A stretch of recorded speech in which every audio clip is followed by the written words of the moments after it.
Salut à tous. Salut. Bon, bienvenue sur Tatami Connection, votre podcast préféré après les autres. Je suis Jarod, il est Rolly et on est là pour vous faire l'épisode d'actu, le Resto Connecté numéro 114.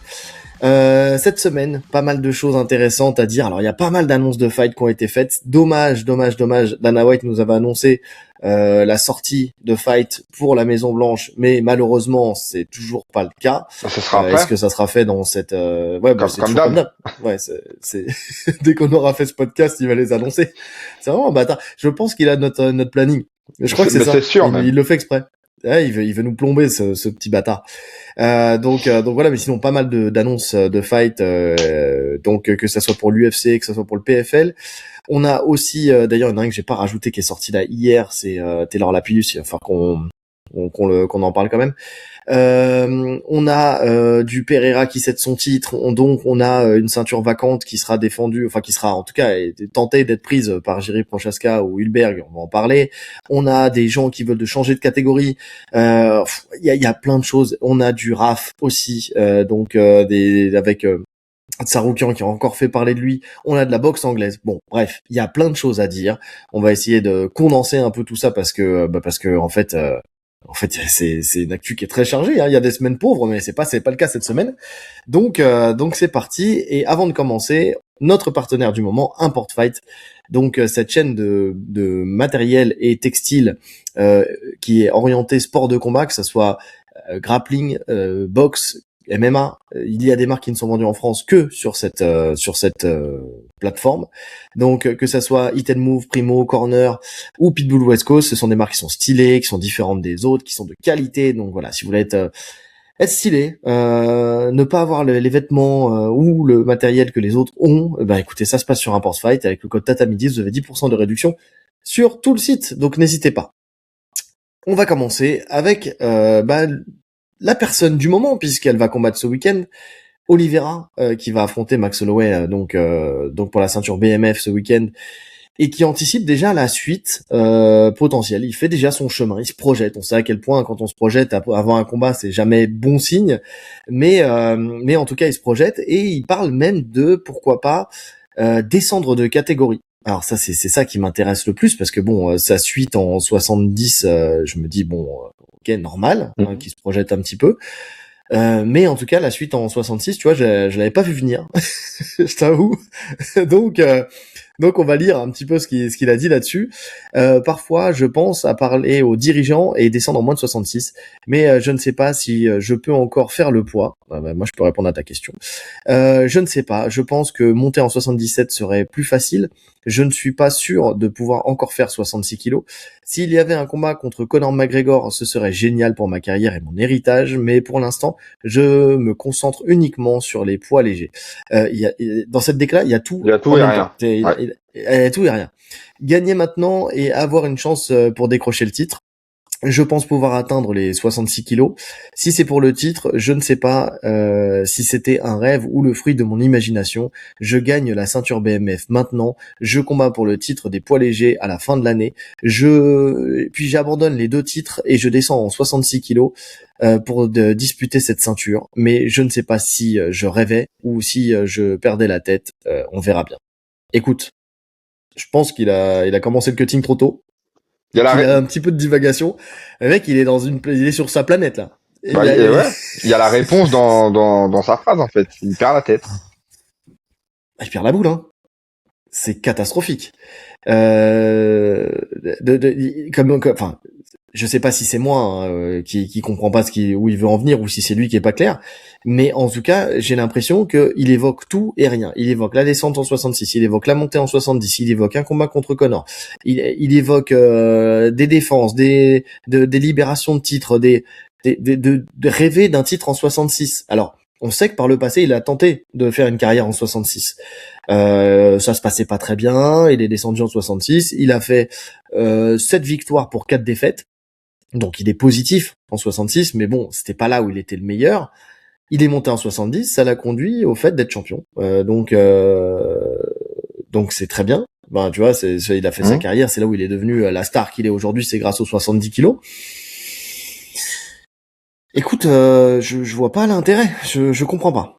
Bah en fait, tu dis ça, déjà, tu penses à changer de KT quand tu es sur des plus ou moins des défaites et que tu vois que l'accession au plus haut niveau, elle est pas possible. Là, il Hmm. a, sur le papier, en tout cas, il a toutes ses chances. Il est quasiment à un combat du titre, parce que pour moi, ça reste une demi-finale. S'il sort une Oui. grosse perf sur ce combat, la ceinture elle est accessible. Est-ce qu'il y aurait pas du doute dans ses déclarations? Tu vois, du doute sur la suite, du doute sur ce fight? Parce que si tu te Oui. projettes vainqueur, tu parles pas de descendre. Surtout que c'est pas Bah, plus facile en dessous. Au-dessus, n'en parlons c'est même pas. Pour son style, pour moi, c'est même pas la peine. oui, il le sait, je pense qu'il en a la conscience. Vu son gabarit actuel, parce que oui, il a réussi à descendre, mais là, il fait partie des plus gros lightweight. Hein. Il est énorme, Oliveira. Donc Bah redescendre, oui. oui. Alors redescendre, c'est toujours possible, hein, mais à quel prix? Tu vois, si c'est pour laisser des plumes et être dans un état second dans la cage, il n'y a pas grand intérêt. Prendre qui? Il va Ah, puis prendre surtout Volka. Dans sa tête, il attends, pense qu'il peut prendre Volka. alors, voilà, ce qu'il y a, c'est que déjà, il arrive déjà en 70, il est déjà cadavérique. Donc déjà, descendre en 66, déjà, je peux te dire tout de suite, il pense pouvoir faire le poids, je ne pense pas. Ou alors, au péril de sa santé, déjà. Ensuite, alors tu parles de manque de confiance en 70, je sais pas parce qu'il se projette, puisqu'il pense vraiment gagner cette ceinture, il pense même à la défendre justement avec Conor qui mériterait d'avoir un titre BMF. Enfin, tu vois, d'être dans la discussion du BMF. Bon, après il dit aussi que c'est pour l'argent. Mais il parle de gagner les deux ceintures et de les laisser pour descendre en 66. Donc il parle pas de descendre tout de suite. Ensuite, effectivement, moi, c'est la première des choses que je me suis dit. Alors, 70, 66, ok, champion pour l'instant, champion actuel, Volkanovski. Volkanovski, j'en parlais avec un élève encore hier. Je pense que en 66 et même en 70, le combat, je peux le donner à Volkanovski. Mais je le donne C'est même loin quasi d'être sûr. facile. Je le donne quasi sûr à Mais j'en Volka. suis sûr. Mais oui. Mais moi aussi. Il va l'outstriker pendant tous les rounds. Même si ça va au sol, déjà Oliveira l'amènera pas au sol. On a vu ce que ça donnait contre Déjà. Makhachev, ses défenses de lutte, alors contre Oliveira, j'en parle même pas. Et si Volka se retrouve au-dessus, on a bien vu avec son morphotype, etc., quand il est dans ta garde pour le soumettre, vas-y, tu peux y aller. Bon, on a eu un bug. Tu disais, pardon. Ouais, que je Donc, vois pas un monde où il peut prendre Volka actuellement. En termes de oui, ouais, style, ouais, c'est hyper compliqué. mais je suis d'accord. Je suis d'accord. Et franchement, j'ai même pas besoin d'analyser. J'ai aucun doute là-dessus. Alors il y en a plein qui vont nous dire encore en commentaire que si il va le prendre, il va le tordre au sol. Ok, si vous voulez le penser, vous pouvez. Mais honnêtement, l'écart de puissance, il n'y en aura pas. Il y en aura pas. Après qu'il ait du mal à se projeter à la ceinture parce que il sait qu'il y a un Topuria qui est encore là et qu'il sait qu'il s'est fait éteindre par Topuria et qu'il y a de fortes chances qu'il se refasse éteindre par Topuria. Ok, tu te dis bon ok, c'est mort. Dans ma tête, peut-être que là, alors la BMF, je peux peut-être aller la chercher parce que j'en suis convaincu. La ceinture des 70, il y a un portier qui est trop imposant, donc ça sera compliqué. Monter en 77 face à Oublie. un Islam Makhachev qui m'a déjà battu, qui m'a soumis, et dans une KT où lui sera déjà installé, c'est mort. Bah Donc oui. après il reste 66. Non, je pense qu'il fait un mauvais calcul. Je sais même pas pourquoi il calcule la ceinture là. Il a été champion. S'il gagne le titre BMF, qu'il capitalise là-dessus, qu'il C'est défende son exactement titre ça. BMF. Qui se Point, c'est contente tout. de ça en fait, parce que il l'avait dit dans plusieurs déclarations, hein, il est quand même sur une fin de carrière, Oliveira, et il pensait même à la retraite à un moment. Donc Mhm. autant, si tu prends la ceinture BMF, concentre-toi sur ça, fais que des combats BMF, tu feras autant d'oseille qu'une ceinture en fait, parce que Mhm. aux yeux de l'UFC, elle a la valeur d'une ceinture, tu fais des main events avec, donc reste sur ça. Reste sur ça, et puis tu auras des combats en lightweight qui sont intéressants en plus sur le papier pour ton style. Oui. Oui, oui, je suis d'accord. Je suis d'accord, donc c'est pour ça. Je sais pas. Faut voir. Faut voir ce qu'il pense. Déjà, faut qu'il passe déjà ce premier step. Hein. D'ailleurs, je sais pas si t'as vu, t'as Holloway qui tacle un petit peu la mise en scène Paramount. Justement avec le fait qu'ils enchaînent les face à face, tu sais sur un plateau pour faire des photos, pour faire des vidéos, tu sais ce qu'ils ont mis en place là, tu sais avec le sol Paramount où il y a des lumières, des bâtons de lumière autour d'eux. Tu vois de quoi je parle. J'ai même pas vu. T'as pas vu, mais déjà sur les autres combats ils avaient fait ça. Tu sais le quand Jean Silva il avait hurlé devant la ceinture. Ah Tu oui, tu ok, vois ça. oui, le sketch, oui. Tu vois un peu l'idée, tu vois l'endroit où ils étaient. Bon, en fait, ils font des face à face comme ça. Déjà, moi, quand j'ai vu ce face à face, je me suis dit, mais attends, euh, ça, normalement, il y a des personnes, tu les mets pas face à face comme ça. Tu vois, tu fais un Shimaev Strickland, tu peux jamais de la vie tu fais ça. Ouais, de Jamais de ouf. la vie tu fais ce face à face. Et là, en fait, on le voit, il disait, mais je comprends pas, en fait, j'ai pas besoin d'être face à ce type 4, 5, 6 fois en face à face, quoi. C'est complètement ridicule. Je crois que la Paramount, ils ont pas anticipé la réalité de ce que c'est que deux fighters, tu sais, qui sont sous tension. Parce que on le voit normalement les face à face. T'as Dana White qui est là, qui est entre les deux. T'as la sécurité. Ils sont prêts en fait à intervenir. Là, il y a personne autour, parce qu'il faut pas qu'il y ait quelqu'un autour. C'est compliqué. Ouais, Je ouais. pense que ils Ouais, vont se bon après je confronter pense que à des problématiques. ouais, après ça dépend aussi des profils. Je pense qu'ils s'adapteront. Là, tu sais que sur ces deux profils-là, il y a pas de risque que ça dérape. Mais il y a pas d'utilité non plus. En fait, une Non. fois que t'as fait un face-off, voilà, pour ta publicité, bah t'as qu'à le tourner en boucle et fin de l'histoire. T'as pas besoin d'en faire Non. 6. Bah, ils réfléchissent cinéma en fait. Tu sais, ils voient ça comme un film. Tu sais, avec un storytelling et tout Ouais, ça. une Alors c'est pas série. mal, hein, parce qu'on. Mais en soi, faut pas oublier qu'il y a une réalité, c'est que ça reste deux fighters qui sont face à face et qu'on pas envie de se regarder dans le Ouais, blanc des yeux pendant 1000 ans, quoi. mais Parce que ça là, c'était quoi? C'était c'est pour cette attirer un nuit, nouveau donc on est public. jeudi. Ouais. Parce que Ils là, veulent c'était attirer un donc nouveau public c'est. parce que nous, en soi, le combat en lui-même, même sans face-off, il se suffit à lui-même. Tu vois, t'as Oliveira contre Hmm. Holloway, t'as même pas besoin de les voir face à face. Tu sais que dans la cage, ça va délivrer. Et puis merde, on est à l'ère de l'IA, quoi. Vas-y, c'est bon, fais une incrustation. Tu les mets chacun de leur côté et puis tu fais une incrustation. Qu'est-ce qui t'arrive? Donc ouais, non, c'est vrai, c'est vrai. En tout cas, j'ai hâte de voir ce fight pour le coup, puisque il y en a plein là qui, tu sais, qui nous donnent des avis différents. Il y en a qui sont des pro Oliveira, il y en a qui sont des pro Holloway. Chacun a des bons arguments. Tu sais, il y en a plein qui nous ont reproché de pas avoir assez mis l'accent sur Gamrot et sur comment Tsaroukian, sur le côté sur le fait qu'ils aient réussi. Enfin, tu vois que Oliveira, par exemple, pour Gamrot, il a réussi à l'amener au sol et tout ça. Pour moi, ça n'a pas de rapport. C'est des oppositions de style. Gamrot, il a jamais les moyens de maintenir à distance avec son striking. Oliveira, Après, j'ai quand même bref. l'impression que côté Oliveira, il y a beaucoup de fans, ultra fans, qui Ouais, sont pas objectifs. Tu sais, il fait ouais. partie de ces combattants où, et même moi, j'étais pris dans son run, je le kiffe de ouf. Mais il y a quand même pas mal de gens, quand tu parles d'Oliveira, qui prennent pas forcément le recul, et même qu'ils en sont conscients, tu vois, qui te disent avec le cœur, je suis obligé de mettre Oliveira, mais qui analysent pas forcément le fight. Ouais, je suis d'accord. Je suis d'accord. Écoute, on verra. De toute façon, il y a qu'une réalité. C'est ce que je dis tout le temps. Nous, on fait des analyses, on fait des pronostics. Tout le monde donne son avis, mais il y a une réalité. Elle est dans la cage. Donc, rendez-vous ce week-end et on saura qui avait raison et qui était le meilleur et comment, surtout. C'est ça qui est intéressant. On enchaîne avec Alex Pereira qui laisse son titre donc vacant en moins de 93 kilos. Donc ça signifie que potentiellement il va monter. Soit il monte, enfin il monte quoi qu'il arrive, mais soit il monte pour moi personnellement, soit il monte pour le titre, soit il monte pour un super fight. Je m'explique. Il y a John Jones qui explique qu'il est en négociation pour la White House. Donc il y a normalement ça devait pas se faire, mais finalement il s'avère que c'est le cas. Donc il dit je suis en négociation avec l'UFC pour cette histoire de Maison Blanche. Je suis un Américain très très très très fier et j'ai hâte de représenter encore une fois. On verra ce qui se passe. Et donc, t'as Ariel Helwani qui dit que John Jones sur la carte de la Maison Blanche n'est pas mort. Je ne sens pas énormément d'élan positif dans cette direction pour le moment, donc il garde quand même des garde-fous. Mais je ne suis pas là à dire que c'est fini. Il y a eu des discussions, John Jones contre Alex Pereira chez les lourds. Donc, il y a cette opportunité-là. L'autre opportunité, c'est un titre intérimaire ou un titre vacant, qui serait vacant entre-temps de la part de Thomas Minal pour affronter un Cyril Gane. Le truc qui me fait pencher du côté de John Jones, c'est que de ce que j'ai vu tout à l'heure, il y a Aspinal qui a fait un post en disant comme quoi il est de retour dans le game. Donc comme quoi ces problématiques de Dieu se régleraient comme par enchantement.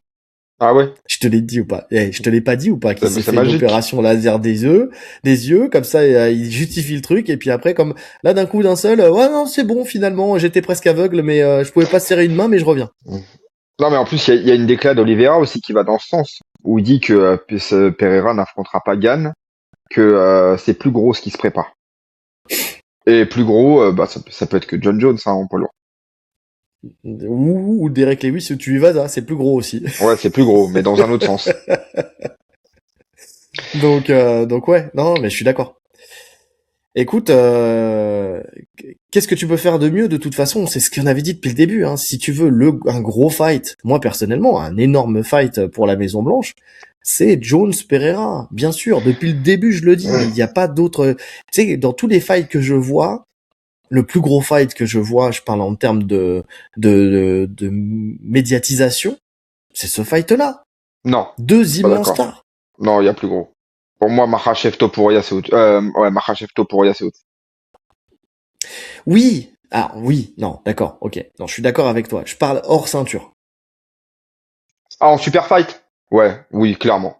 Oui, parce que c'est vrai que tu peux pas mettre de ceinture sur ce fight, parce que tu sais que Jones, il revient pour un one-shot.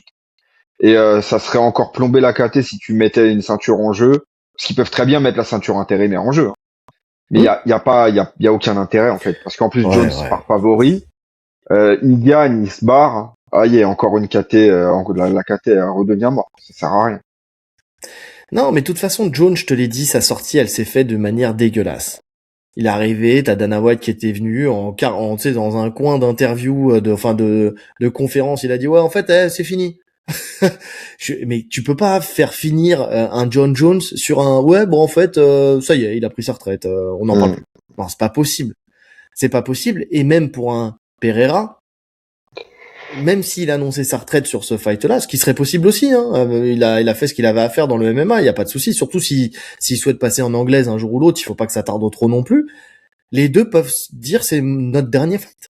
Après Pereira, s'il fait une masterclass contre un John Jones, il pourrait très bien aller se dire bah potentiellement je peux aller chercher la troisième ceinture. Ah oui.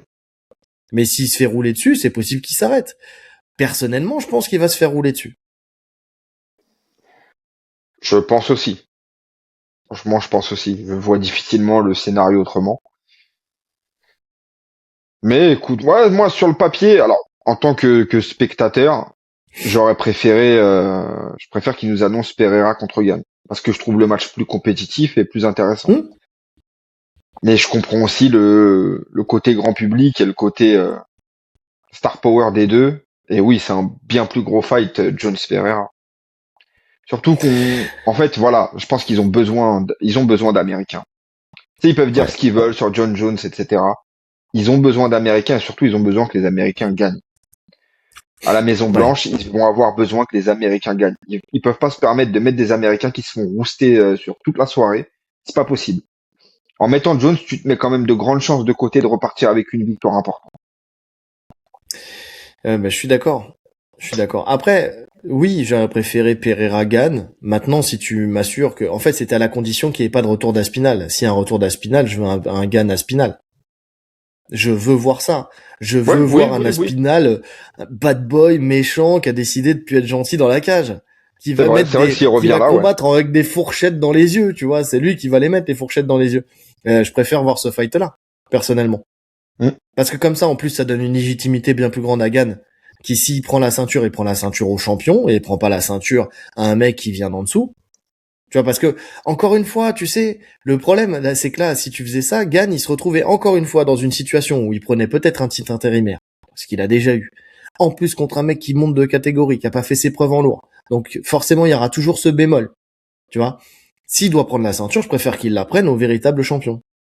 Même si le Ouais, véritable champion l'a eu sur un transfert de titre intérimaire qui est devenu titre incontesté, qui finalement n'a pas eu une ceinture en affrontant un champion. Il a eu une ceinture en affrontant quelqu'un pour un titre intérimaire. ouais, mais il reste légitime, Aspinall. Tu sais, il fait pas partie de ce cas de figure où tu remets en cause son titre parce que même quand il était intérimaire, on le considérait déjà comme le champion quasi. Il Parce était qu'il déjà en était, parce, CDI quand il était intérimaire. mais, parce que ouais, oui, c'est ça. Parce qu'il était déjà, il était plus actif, tu vois, il défendait. Et puis Jones, tu sentais que il allait pas revenir. Donc, tu sais, cette passation dans la tête des gens, elle s'est faite automatiquement. Mais parce que dans la tête des gens, les gens ont pensé que John Jones n'affrontait pas Spinal parce qu'il avait peur d'Aspinal aussi. Il y avait ça aussi. Donc, tu sais, c'est en fait, la plupart des gens ont anticipé, ont visualisé la victoire d'Aspinal sur un Jones, et donc, vu que c'était clair dans leur tête, c'était clair dans la réalité, tu vois. Alors que dans les faits, tu peux pas le savoir. Oui, ouais, mais moi je t'avoue que je l'ai visualisé aussi, donc c'est Ah, pour je ça sais. aussi que je voyais Mais Aspinal légitime en tant que champion. tu es ma cible, je te vise complètement quand je dis ça. J'assume. On en a assez débattu, toi et moi. Mhm. Donc, d'ailleurs, Fedor, Prime, tu le mets aujourd'hui. Il roule sur la KT ou pas? On a eu le débat hier sur RMC. Il roule sur la case. Non, je pense pas. Ah, tu penses Non, pas? non, Ah ouais. non, je pense pas Bah, parce il va se heurter sur une grosse différence physique. Fedor, c'est un light heavyweight.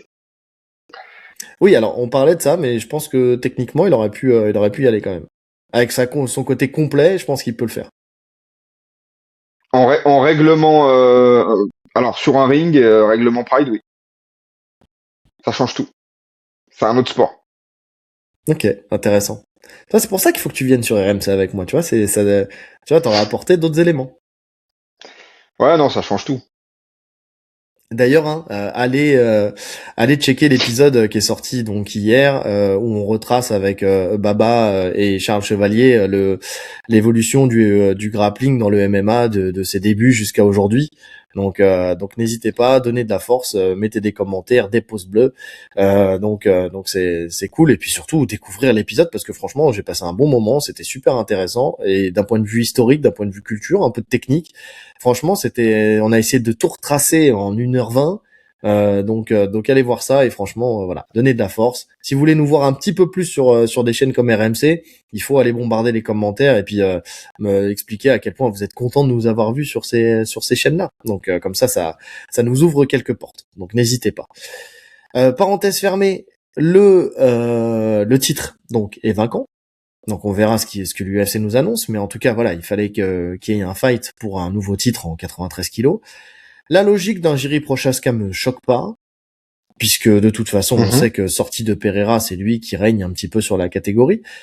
Derrière, il va affronter donc un Carlos Hulbert qui est le combattant qui monte dans cette catégorie.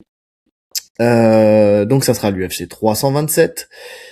Ça sera un UFC où il y aura deux titres en jeu, hein, puisqu'en commun il y aura Joshua Van qui va affronter Tatsuro Taira. Taira, et puis on va aussi avoir la nostalgie du Bellator, puisqu'on aura Pitbull contre Aaron Pico. Ils ont fait le Bellator à l'UFC, c'est génial. Donc qu'est-ce que t'en penses toi de ce fight là, Jiri Prochaska contre Carlos Hulbert? C'est le combat qu'il fallait faire? Ouais. Ouais, maintenant, est-ce que ça me fait rêver? Non. Mais comme toute cette caté, malheureusement. Mais oui, la logique sportive, elle est respectée. Hmm, Même si je suis d'accord. moi, je suis pas encore emballé par Hulberg, hein. Alors, il passe, il gagne, etc. Mais j'arrive pas tu sais, il me transmet rien comme émotion, ce combattant. Il y a même des Ouais. victoires qui sont très très limites où je le voyais perdre, contre Blacko, il me semble. Blakovic, ouais. Blakovic, je voyais Blakovic vainqueur. Tu sais, ça passe tout juste. Alors c'est pas le vol du siècle, hein, on n'est pas sur un vol. Hein. Tu peux très bien entendre que tu lui donnes la victoire, mais moi j'étais côté Blacko. Écoute, à voir. Blacko. J'espère que pour l'avenir de cette KT, en fait, parce que là je m'en fous en fait de qui gagne ou pas, mais juste pour le spectacle, j'espère que Prochaska il prend cette ceinture. Alors, je m'en fous pas, moi, parce que Prochaska, le pauvre, depuis le temps qu'il attend cette ceinture et qu'il sortait à Pereira, qu'il a pas réussi à battre, bon, j'espère quand même qu'il arrivera à toucher du doigt ce Graal. Il le mérite, hein. Il a fait Mais il l'a suffisamment déjà dans eu, hein, cette la KT. ceinture. Hein? Il l'a déjà eu, la ceinture. Ah oui, non, oui, il l'a eu, oui, c'est vrai, oui. Non, c'est vrai, oui, non, t'as raison. Il l'a eu Contre Teixeira. en battant Teixeira, effectivement. Puisqu'après, Pereira a sauvé l'honneur de son coach.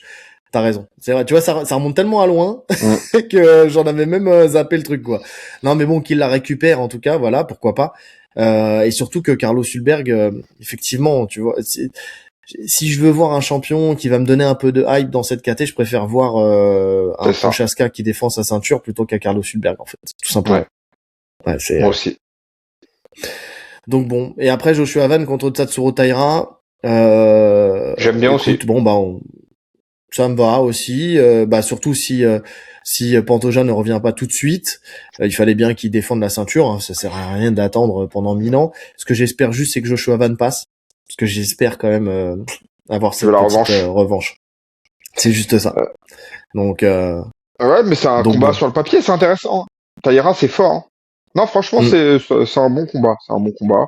La logique sportive, elle est respectée aussi. Tu vois, ils auraient pu propulser Horiguchi direct, mais pour moi, c'était pas légitime, même si on sait que le niveau est là. Taira, il est méritant, donc ça me va. Après, si Tatsuro Taira il passe et que tu le fais affronter Horiguchi derrière, ça aussi, ça a du sens. Ouais, Nippo japonais. Pourquoi pas un UFC? Il y en a plein qui en parlent, un UFC au Japon, un retour de l'UFC au Japon. Je suis pas sûr que ça se fasse, mais bon, ça serait un main event qui serait magnifique. Bah, je pense que c'est vachement dépendant des champions actuels, etc. L'UFC, ils vont dans les endroits où ils ont de plus en plus de combattants. S'ils arrivent à avoir des Japonais au plus haut niveau, comme c'est le cas là, ils se poseront franchement la question de retourner au Japon ou pas. Ouais, c'est vrai. À voir. Et Pitbull, Aaron Pico, bon bah, écoute, ça se regarde, mais bon, c'est pas non plus, on va pas, ça fait pas la nuit pour ça, quoi. Si ça fait partie d'une main card, allez, je me lèverai, mais bon, c'est pas, voilà, ça me vend pas du dream. On enchaîne avec Conor McGregor qui aurait refusé Carlos Prates. Donc le combat a été visé pour l'International Fight Week le 11 juillet. C'est ce qui a pesé d'ailleurs dans la balance, ce qui fait que Conor a refusé aussi, puisqu'il espère toujours et encore être sur la Maison Blanche, même si en fait dans ces dernières déclats il accepte que ça soit pas forcément sur cette date-là, mais que ça soit aux alentours. Donc juin, juillet, ça se joue sur l'histoire d'un mois. Hein. C'est 14 juin, 11 juillet, l'International Fight Week. Donc on sait qu'on va le revoir, ça se dessine de plus en plus. Maintenant, contre qui? That is the question. Ça sera pas contre Prates, puisque Prates, il est booké, on va en parler juste après avec Jack Della Maddalena. Mais en tout cas, quand même, quand tu regardes les adversaires qu'on propose à Conor, c'est pas des petits adversaires. Hein. Un Prates pour un retour, c'est pas mal. Hein. Oui, c'est même très bien. En plus, attends, Prates, il est en 77. Donc ça veut dire ça aurait été en 77. Ouais. Ah, 77. C'est compliqué, hein. Ah, bah, je dis, pour moi, c'est compliqué de le voir descendre à 70. Hein. Il va le faire. Mais actuellement, je pense qu'il est bien à 77. Le problème, c'est que 77, là, vu les monstres physiques qu'il y a, c'est pas la bonne caté pour lui. Ah, je suis d'accord. Moi, franchement, l'idéal, ça serait de le voir en 70. C'est là où techniquement, je le vois le plus efficace entre guillemets en rapport poids-puissance, tu vois. C'est là où je veux le voir. En fait, en 77, je sais pas pourquoi, j'ai pas envie de le voir en 77. Ils vont lui donner la BMF. Je le sens comme ça. Je le sens comme ça parce que de toute façon, il veut une troisième ceinture, ça fera une troisième ceinture. En tout cas, il participera à une troisième ceinture. Que ça soit Oliveira ou que ça soit Holloway sur le papier, c'est super intéressant. Il a déjà battu Holloway, il a jamais affronté Oliveira. Franchement, ça se fait, hein. C'est des bons combats sur le papier. Enfin, si on part dans le petit qu'on retrouve un Conor potable. Sur le papier, c'est intéressant. J'y crois pas du tout, mais c'est intéressant. Et en plus, tu le mets en main event. Parce que je pense que Paramount, il pousse quand même pour que Conor soit en main event. Si tu le mets vers la Maison Blanche, tu le perds dans la carte. Et il n'y a pas grand intérêt, en fait. Tu peux maximiser l'argent en faisant un événement que avec lui et en le mettant en main event et t'économises tout le reste de la carte. Tout le monde va regarder de toute façon. Mais je crois que les leviers de négociation, de toute façon, ils doivent être là-dessus. Hein. Ils ont dû lui faire comprendre, ok, d'accord, tu veux y aller, tout le monde veut y aller. Enfin, pas que tout le monde, hein, d'ailleurs. Il y en a beaucoup qui veulent pas y aller à la Maison Blanche, hein. Qui veulent pas combattre devant des ronds de cuir, tu sais, juste des gens qui sont là, qui ne maîtrisent pas la discipline, qui sont pas là pour la discipline, mais juste pour être là. En plus avec l'affaire Epstein, tu vois, je pense qu'il y en a plein aussi qui veulent pas être associés à ça. Il y en a plein il y a vraiment aussi des dissensions politiques aux États-Unis. Donc il y en a qui veulent pas être face à Trump à la Maison Blanche aussi, je pense, et parce qu'il y a pas que des combattants américains en plus, hein. Il y a des combattants du reste du monde, donc surtout quand tu vois ce qui se passe aujourd'hui à l'international, c'est compliqué. Déjà, on sait même pas d'ici juin ce qui va se passer. Ça se trouve l'UFC Maison Blanche, il va pchiter parce que ça se trouve on sera dans une situation, on sait pas. Bah, Tu sais, il est tellement fou, ils sont tellement fous qu'ils vont le faire quand même dans tous les cas. oui, d'accord, certes, mais où on sera? Non mais attends, blague à part, juste une parenthèse comme ça. Qui nous dit que le 14 juin, c'est encore Trump le président? Pourquoi les élections, c'est là? Non, c'est pas une question de les élections, c'est là. C'est que au bout d'un moment, tu sais, il y a un gouvernement, il y a des institutions aux États-Unis. Le mec, il fait tout et n'importe quoi. Qui nous dit qu'il y aura pas une mention de destitution? J'ai entendu il y a pas longtemps de motion de destitution, de demande de motion de destitution pour Trump. On sait pas de quoi demain est fait. La situation elle est tellement tendue, c'est une parenthèse rapide, hein, mais parce que ça joue là-dessus, parce que en fait, demain tu fais une mention de destitution, soit il est plus de président, donc dans ce cas-là, l'UFC Maison Blanche il a plus lieu d'être, ça disparaît d'un coup d'un seul, et soit de cette motion de destitution fait que il arrive une dinguerie, une guerre civile, ce qui est totalement possible. Il y a un climat de guerre civile de ouf aux États-Unis. Derrière, le climat fait que tu peux pas faire un événement sur le sol américain comme ça à la Maison Blanche dans ce climat-là, tu vois. Je sais pas, c'est une parenthèse, mais en fait tout est possible. C'est pour ça qu'on fait des supputations, mais ça se trouve cet événement il aura même pas lieu à cause de trucs complètement exogènes, quoi. Donc va savoir.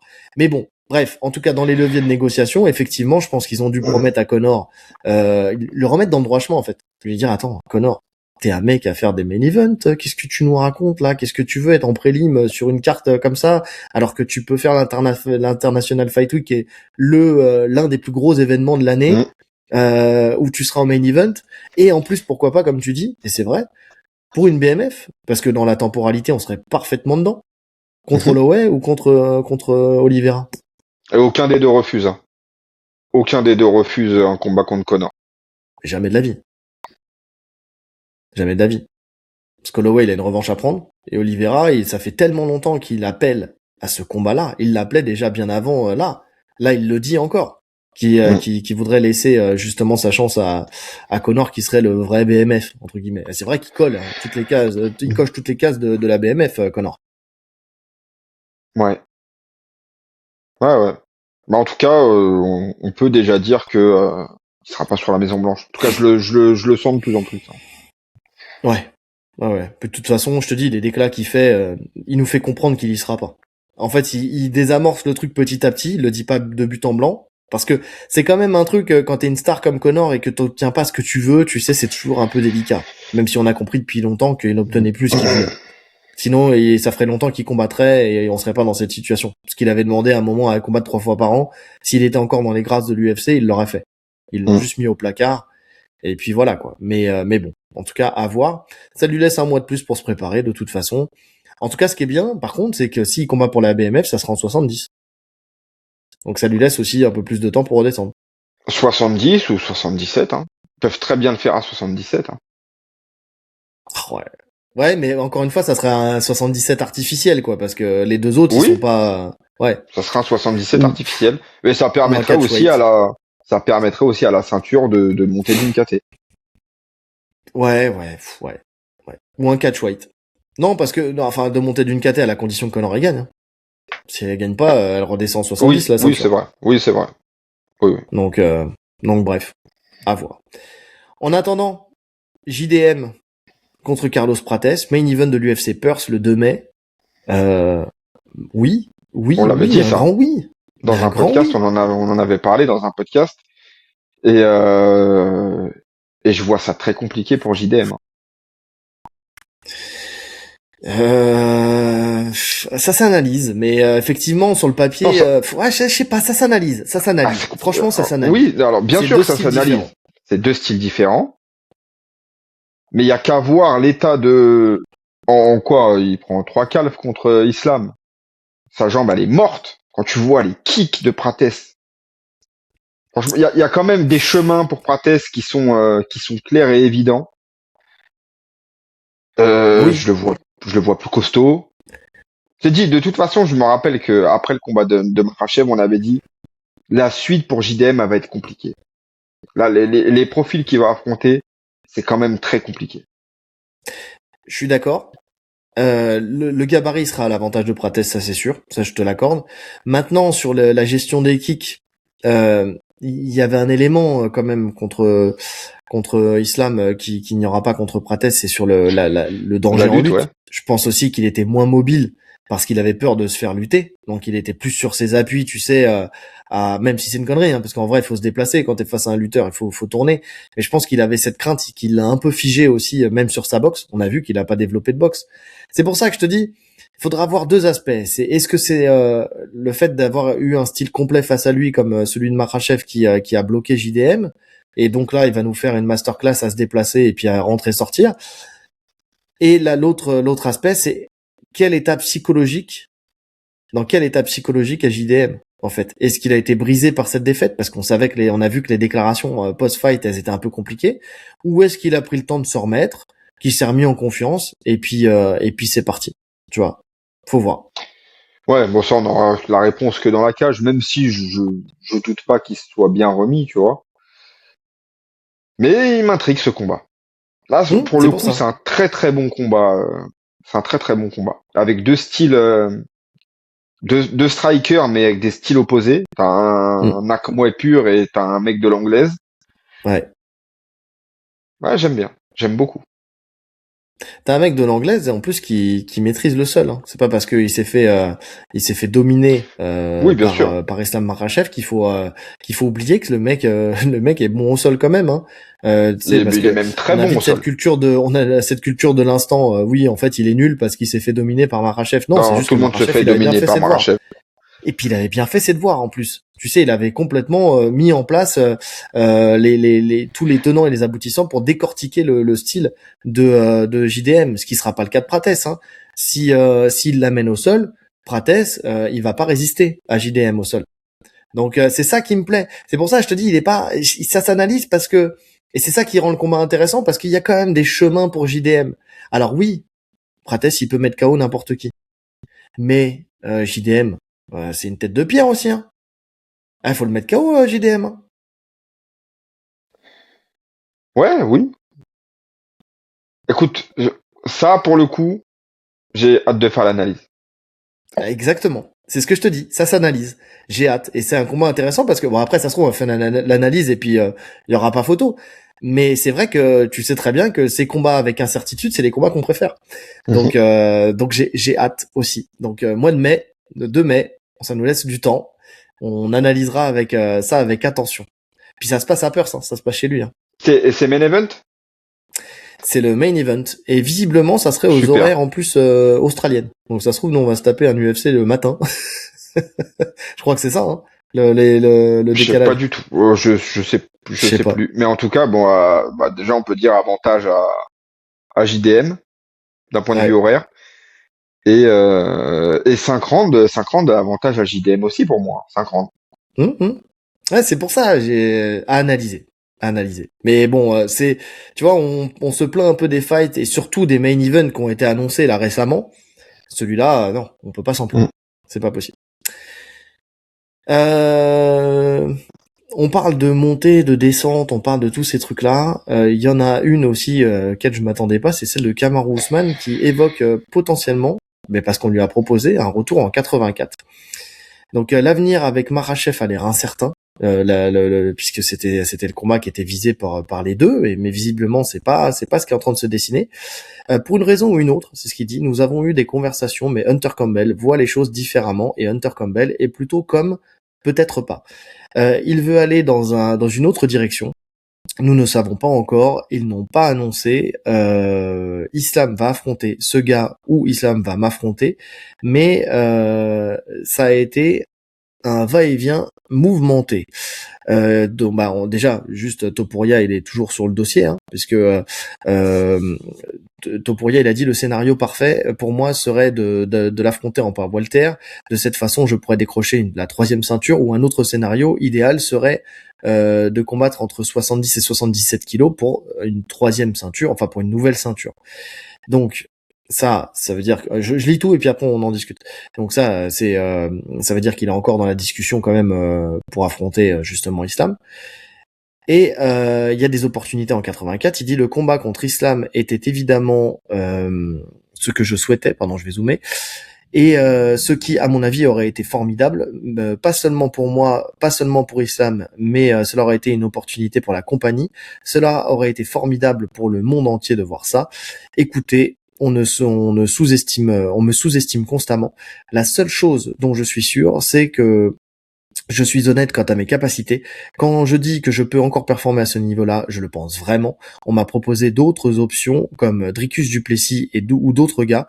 Quand on m'appelle et qu'on me propose tel ou tel gars, je dis oui. À ce stade, il faut que ce soit important. Je ne suis pas là pour juste faire un combat. Si ça me permet d'obtenir le titre que je convoite, c'est tout ce que je veux. Ouais. 84 ou 77, ce qu'il veut, c'est une ceinture. Ouais. Bah écoute, le voir monter, pourquoi pas. Moi, j'y croyais à ce combat contre Makhachev. Maintenant, en prenant du recul, le plus gros combat que l'UFC peut faire, on l'a dit, c'est Topuria contre Makhachev.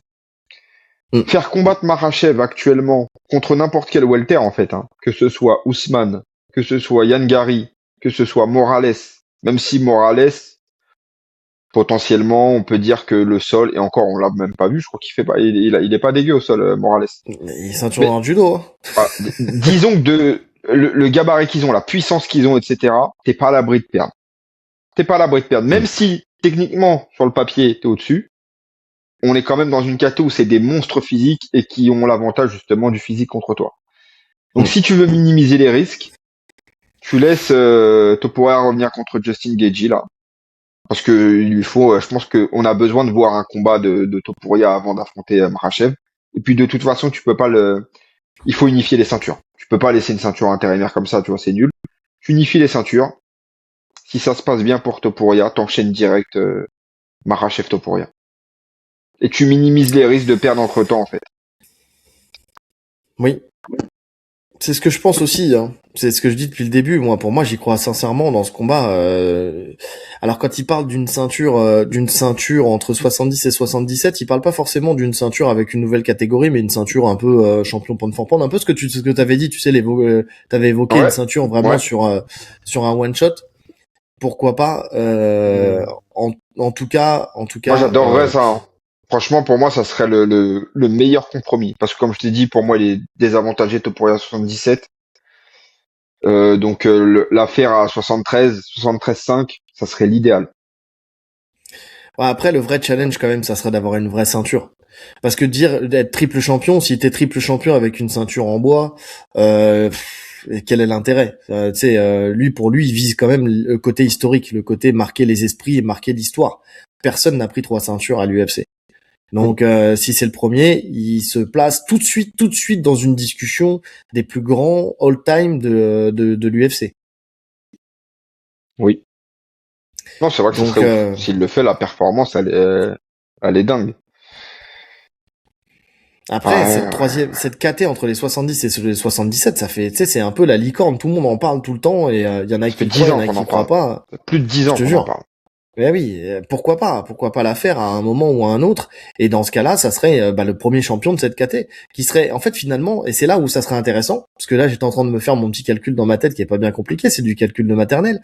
Mais si jamais il crée cette 3e KT, les deux ils ciblent une 3e belt. C'est-à-dire qu'il y a un triple champion quoi qu'il arrive. Ouais. Et ça, d'un point de vue storytelling, on est pas mal du tout. On est vraiment pas mal du tout. T'as quoi qu'il arrive un triple champion. Pour l'UFC, dans les deux cas, puisque t'as 2 stars, entre Islam Makhachev et Ilia Topuria, t'as 2 stars de l'organisation. Dans les deux cas, tu crées un GOAT potentiel, boum, directement. Ouais. Non, il y a de quoi faire. En vrai, de toute façon, peu importe la KT, on sait que ça va fonctionner. On sait que le combat, il va tout exploser. Maintenant, moi, j'essaye de réfléchir à ou faire le combat pour que ce soit le plus équilibré possible. Et pour moi, Ouais. c'est la meilleure option. Ah, mais quand même, au fond de moi, quand même, là. J'aimerais qu'il se fasse en 77, ce fight. Même si c'est pas le plus équilibré, pour l'histoire. Pour Mais il l'histoire. Un sera, 66. Qui il sera en tape, 77. Pardon, excuse-moi. Là, il sera en 77. Là, on est sur du fantasme, comme tu l'as dit. Ça fait 10 ans qu'on parle de cette KT. L'UFC, s'ils avaient voulu le faire, ils l'auraient fait depuis bien longtemps. Il laisse toujours, tu sais, il y a toujours ce doute qui plane, mais ils passent jamais à l'action. Ils vont pas ouvrir de KT. Ils vont pas changer un schéma qui marche déjà très très bien. Ils vont le faire en 77. Hmm. Ouais, je suis d'accord. Mais ça, t'imagines, historiquement, tu passes de 11 kilos de plus. Il y a 11 kilos d'écart entre deux de tes ceintures. La plus basse et la plus haute. Non, c'est ouf. Si tu gagnes. Magnifique. Magnifique. Ensuite, pour Kamaru Usman, écoute, on a vu qu'il était pas ridicule en 84. Il a tenu tête à Ramzat Chimaev, même si pas le premier round, mais par la suite. Enfin, en tout cas, il a montré qu'il pouvait survivre et puis qu'après, C'était en il short pouvait notice en plus. comment C'était en short notice en plus. en ultra short notice. Ils ont fait signer le contrat sur un coin de table dans une boîte de nuit 10 jours avant. Donc à 4 heures du matin, entre deux martini sans glace. Donc je dis ça, je bois pas d'alcool. Franchement, je sais même pas si ça existe. Enfin, je sais même pas si tu mets de la glace dans un martini. Bref, j'en sais rien. Euh... J'ai voulu donner des Mais, noms de cocktails. Je suis ridicule à ce niveau-là. Je ferais pas barman, les gars. Un sex on the beach. bah, tu vois, tu connais. Ah mais celui-là, tout le monde le connaît. Mais en tout cas, le nom qui sort là, Dricus du Plessis. C'est Kamaru compliqué, Usman, hein. Dricus du Plessis. Ah, mais c'est compliqué, hein. C'est Putain. loin d'être un cadeau pour Kamaru ou Dricus. Parce que, Mais ok, tu montes, mais là, t'as quand même affaire à, sûrement en termes de puissance, le plus hmm gros taureau, hormis Shimaev. Et encore, c'est pas du tout les mêmes styles. Ah, ils veulent sa peau à Kamaru. Maintenant, tu bats Dricus, tu te positionnes direct. bah clairement. Mais tu sais mais pour moi, Kamaru Usman, c'est loin d'être un cadeau non plus, hein. Pour n'importe qui. Elle va amener Kamaru Usman au sol. En Mais il va pas boxe, l'amener, Dricus, il va le boxer. ouais, mais ouais, sauf qu'en boxe, on a Kamaru Usman aujourd'hui, c'est un mec qui est très bon en boxe anglaise. Alors regarde, enfin bon, c'était contre Buckley, ok, mais contre Buckley, il est arrivé, il l'a détruit en boxe. Alors que Buckley, il a Ouais. une boxe atypique. Tu sais, c'est en fait pourquoi je prends l'exemple de Buckley parce qu'il a une boxe atypique, il envoie les poings, les jambes, il envoie un peu tout. C'est un peu finalement un peu le même genre de profil, toute proportion gardée, bien sûr. Attention, ne venez pas m'allumer dans les commentaires que un Dricus du Plessis dans sa manière de boxer, tu sais. Je pense que Dricus est meilleur, bien sûr. Mais tu vois ce que je veux dire, c'est un mec qui t'apporte de l'incertitude dans Bah, sa boxe. Et il est pourtant, ça a meilleur pas et il du tout frappe. gêné Kamaru. Il est meilleur et il frappe beaucoup plus fort. Bah, Oui, Dricus, oui, oui. qui a dominé Dricus debout? Là, il se fait toucher, etc. Mais qui peut dire, Hum. moi, je vois ça compliqué parce que même s'il le lutte, je pense pas que ce soit une bonne solution. Il va dépenser énormément d'énergie Kamaru à lutter Dricus. Et s'il le lutte dos au sol, c'est pas, Kamaru, c'est pas Ramzat. Donc il le contrôlera pas. Ouais, ouais, ouais. Ouais, mais après, tu sais, tu dis, c'est en termes d'énergie, mais est-ce qu'on a vu un Kamaru Usman en déficit d'énergie même sur 5 rounds, même quand il luttait à l'époque, il collait à la cage et tout ça. Ah, pour l'instant, il nous a jamais montré de défaut de cardio, hein, ni Il colle, d'endurance musculaire. collé à la cage. Mais Ouais. est-ce que tu vois Kamaru coller Dricus à la cage pendant 5 rounds comme il faisait dans Walter? Non, mais je pense qu'il en a plus besoin aujourd'hui. Il va boxer. En tout cas, ça reste un Après, super fight. là, attention. Je dis ça, je n'ai pas analysé, surtout, j'ai pas vu les proportions de chacun. C'est en termes de taille et d'allonge. Mhm. Parce qu'il y a ça aussi qui joue énormément, tu vois. Mais en J'ai termes de pas taille, vu. c'est pas déconnant, puisque de toute façon, il a déjà battu Strickland, Kamaru. Alors c'était quand Strickland était en 77, il me semble. Hmm. Mais ils se sont déjà affrontés, donc je pense pas qu'il y ait un écart de fou, tu vois. On l'a vu de toute façon, Kamaru, il est ultra massif. Il y a pas, il a une allonge démesurée, il a des très longs bras. Non, en termes de gabarit, ça va, mais c'est juste là, il affronte quand même le plus gros taureau des 84. Maintenant Ouais. aussi à voir comment Dricus revient, parce que lui aussi il sort d'une très lourde défaite, en tout cas psychologiquement. Ouais, après, je sais pas, parce que enfin, je pense pas qu'il se fasse briser aussi facilement, Dricus. Tu vois, là, il le disait, même dans le dernier round, il pensait être en capacité de gagner contre Ramzat. Enfin, tu sais, si au bout de 5 rounds, où il se fait dominer complètement, il est encore là mentalement pour en plus faire un gros coup d'éclat en anglaise, enfin en boxe, pas en anglaise, mais en boxe dans le cinquième round. Je me dis que ce mec-là, enfin, il va falloir se lever tôt avant de le briser, hein. Alors, qui se voile un peu la face sur comment il a perdu ou gagné le fight, c'est une chose. Maintenant, sur le fait de mettre sa confiance à rude épreuve, c'en est une autre. Oui. Non mais j'aime bien ce combat. Écoute, bah voilà, tu vois, il pose il amène à des questionnements, des incertitudes. Kamaru, j'attends à rien de lui. Pour moi, sa carrière, elle est derrière lui. Maintenant, c'est toujours un plaisir de le voir parce que pour moi, il est encore à un très très haut niveau. Mhm. D'ailleurs, je pense sincèrement qu'il a sa place en 77. C'est pour ça que le changement de kata, en fait, je le comprends pas spécialement. Parce que pour moi, il a clairement sa place dans la KT des 77 et il peut encore faire un run. Oui. Ah, mais je pense Euh, que il a compris qu'en 77, Il y c'était a trop de monde. bouché. Ouais, il y a Enfin, trop de monde. ouais, c'est bouché. Ouais, mais en 84 aussi, c'est le bordel. 84, c'est le Ah, bordel. c'est le bordel, mais à la fois, tu sais, il y a de la place. Il y a pas, il y a moins d'échelons. Il y a moins de personnes, j'ai l'impression. Quand même parce que là il a tenté d'avoir le fight tout de suite contre Islam Makhachev, il s'est dit bon, c'est le moment. En plus historiquement, putain, c'est un vrai fight. Donc pourquoi pas. Mais quand tu regardes, t'as qui en lice? T'as Dricus, T'as Strickland, t'as t'as Nassour. Strickland, t'as Nassour, t'as comment il s'appelle Moi, il y a les mecs comme Caillot ou Fluffy ouais, The Reader, je les comp- je les mets pas je les très mets loin non plus, hein. ouais, ils sont pas très loin, mais on va dire que voilà, t'as Dricus, on va dire, t'as Dricus, t'as Nassour, T'as t'as Strickland. Strickland. C'est tout. T'as 3 personnes. Ouais. T'as 3 personnes. Tu vois. Mais tu sais que t'en as C'est- pas c'est- beaucoup plus, en fait, en 77. Le problème, là, des 77, c'est juste l'incertitude sur Topuria. C'est ça qui bloque Hmm. Kamaru. Oui. Parce que pour moi, Kamaru, niveau star power, même aux yeux de l'UFC, il passe devant tout le monde, là. Il passe devant Yann Gary, etc., contre Makhachev. Le seul truc qu'ils font qui lui donne pas ce combat, à mon avis, c'est qu'ils sont dans l'attente de voir ce que Topuria fait. Attends, je check juste un truc parce que je pense qu'on oublie des noms quand même. Ranking. En Pardon. 17, Ouais. bah, En de toute 77, façon, t'as JDM parce que après t'as JDM et Prates. Déjà, ça c'est des choses qui, tu vois, ça faut voir aussi ce qui donne ce fight là. Tu vois. non, Mais JDM donc oublie, t'as, JDM, ils vont pas lui remettre Makhachev après la perte je te qu'il a parle fait. pas de ça, je te parle de Prates. Tu vois, Prates, pourquoi Prates, pas. oui, Tu vois. ouais, C'est pour ça. T'as Yann Gary. T'as Morales. c'est tout, Donc ça c'est fait tout. déjà 3. Pareil T'as qu'au-dessus. potentiellement Topuria. Ouais, parce que Sean Brady contre Buckley, ouais, faut voir, mais bon, je pense pas qu'il soit dans la discussion Non, tout de suite de quoi qu'il non, non. arrive. Non, oui, c'est vrai.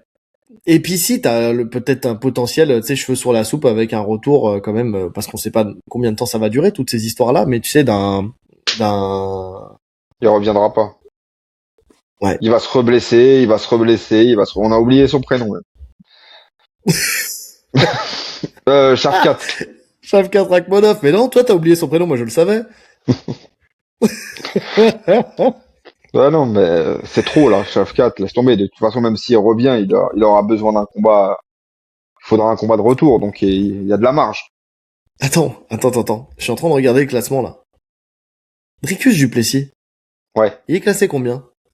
Premier. Ah oui. Bah oui, les gars, c'est premier. Oui. Donc ça veut dire que si Kamaru Usman il bat Dricus Duplessis, tu peux très bien légitimement le mettre le prochain à la ceinture. Mais c'est oui, tu peux. Bien sûr que Bah tu oui, peux, non et mais en c'est pour fait ça que ça fait je le chier. voyais plus bas moi. Je le voyais plus bas Dricus. Bah non, il Mais vient de non en payer fait. la seule défaite qu'il a, c'est la ceinture. Donc et en Non mais plus après tu peux tu sais tourner le truc en mode c'était un ultra short notice contre Ramzat, il a quand même été au bout en gagnant le dernier hmm round. on veut voir ce que ça donne avec une prépa. Bah, bien sûr qu'il grille la place à Nassour et grille la place à tout le monde.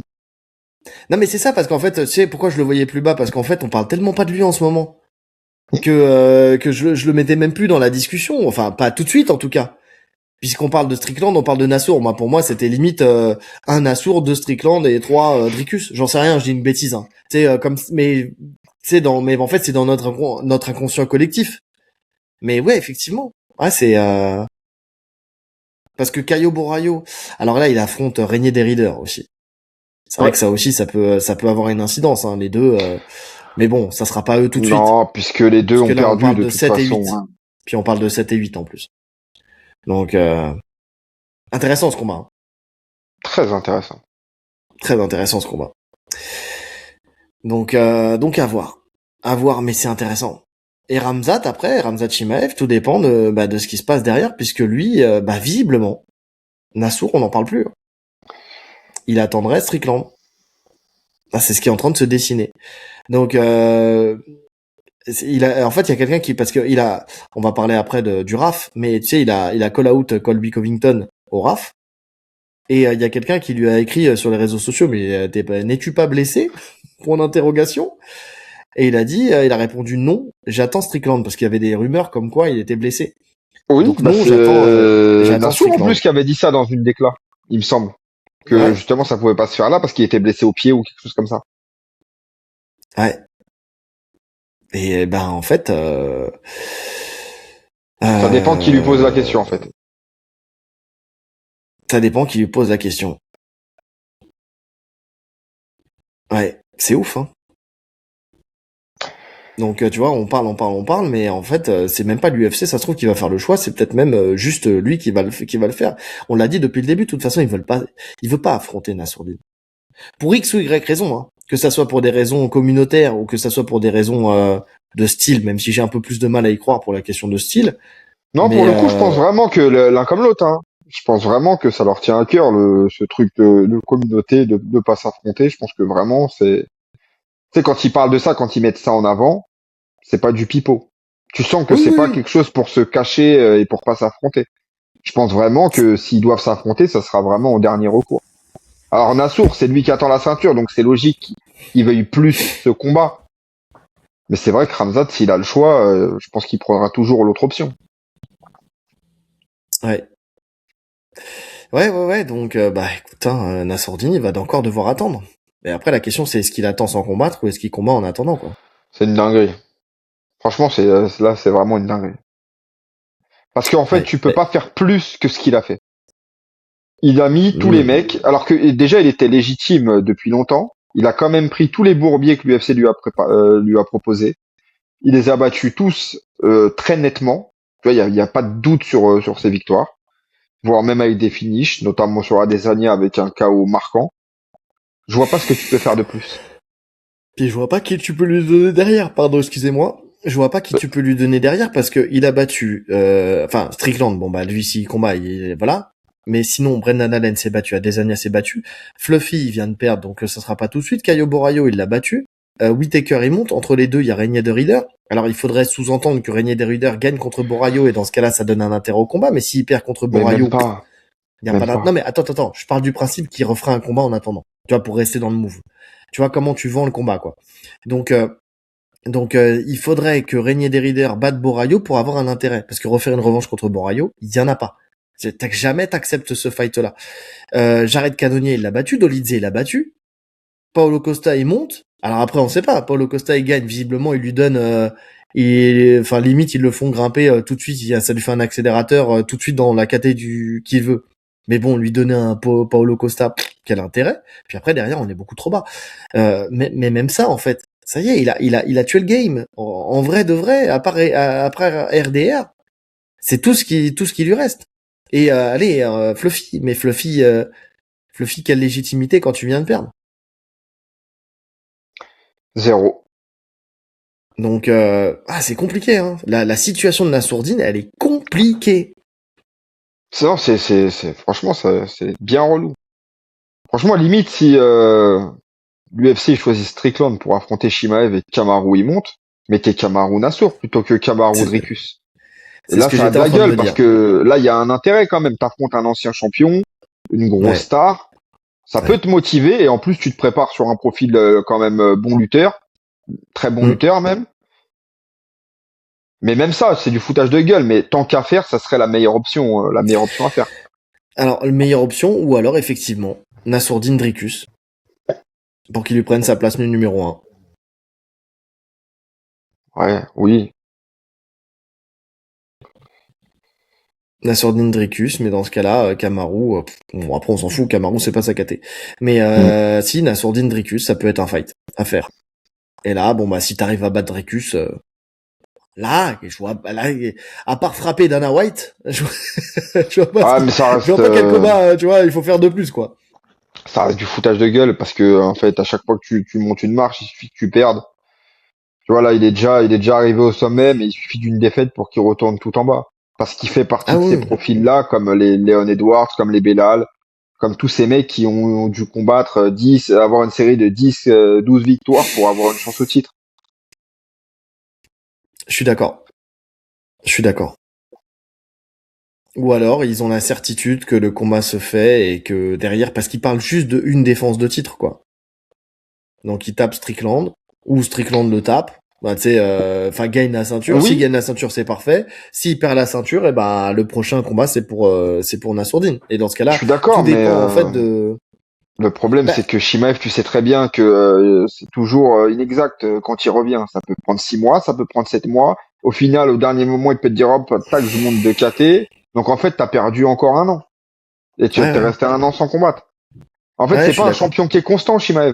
Donc tu peux pas te fier à ça. Tu pourrais te dire, allez, je laisse Strickland. De toute façon, Shimaev, c'est comme Merab, il combat tous les 4 mois, donc le prochain, c'est moi. Mais non, tu peux même pas faire ça. Enfin, en fait, il faudrait qu'il fasse Strickland. Le Ramadan, ça se termine dans combien de temps? Dans une semaine? Une grosse semaine? Ouais, vers le 16, le 17. Ouais, donc c'est ça. C'est dans une grosse semaine. Parce que le 15, c'est dimanche, 16, 17, c'est mardi d'après. Ok. Dans Donc dans ces 10 eaux-là, jours. ouais. Ouais, dans 10 jours. 15 jours. Inch'Allah, dans 10 jours. Dans 10 jours, Entre, entre, tu t'auras le entre, ventre plein quand on fera le podcast. Euh, entre 10 et 15 jours. euh, donc, oui, donc on arrive là. Allez, tu fais Strickland, ça sera pas à la Maison Blanche. J'ai du mal à y voir.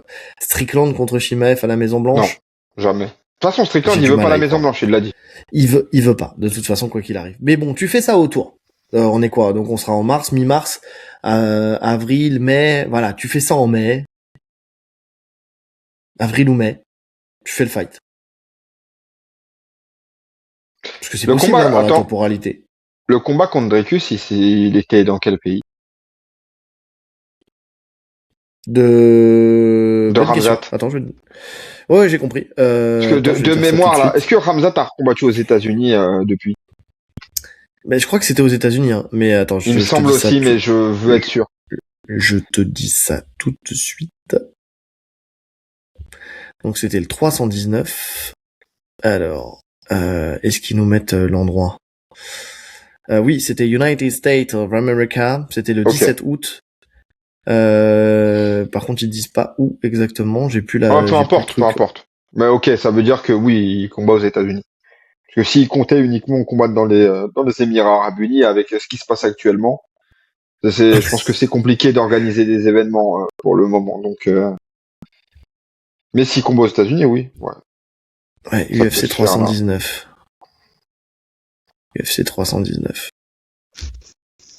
Attends, parce que sinon, de toute façon, je suis... Bref, ouais. Attends, je vais te dire où c'était. UFC 319. Parce que je vais quand même revérifier, parce que... clac, clac, clac, c'était dans l'Illinois, à Chicago, effectivement. Au United Center. Ok. Donc, écoute, c'est possible, hein. Mais donc, ouais, tu fais ça dans ces eaux-là, tu fais ça avril-mai.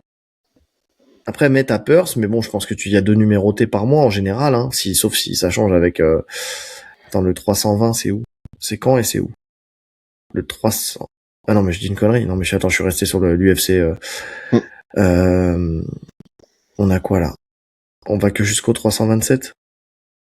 Ouais, j'ai pas les autres. 327, c'est le 11 avril. Attends, event.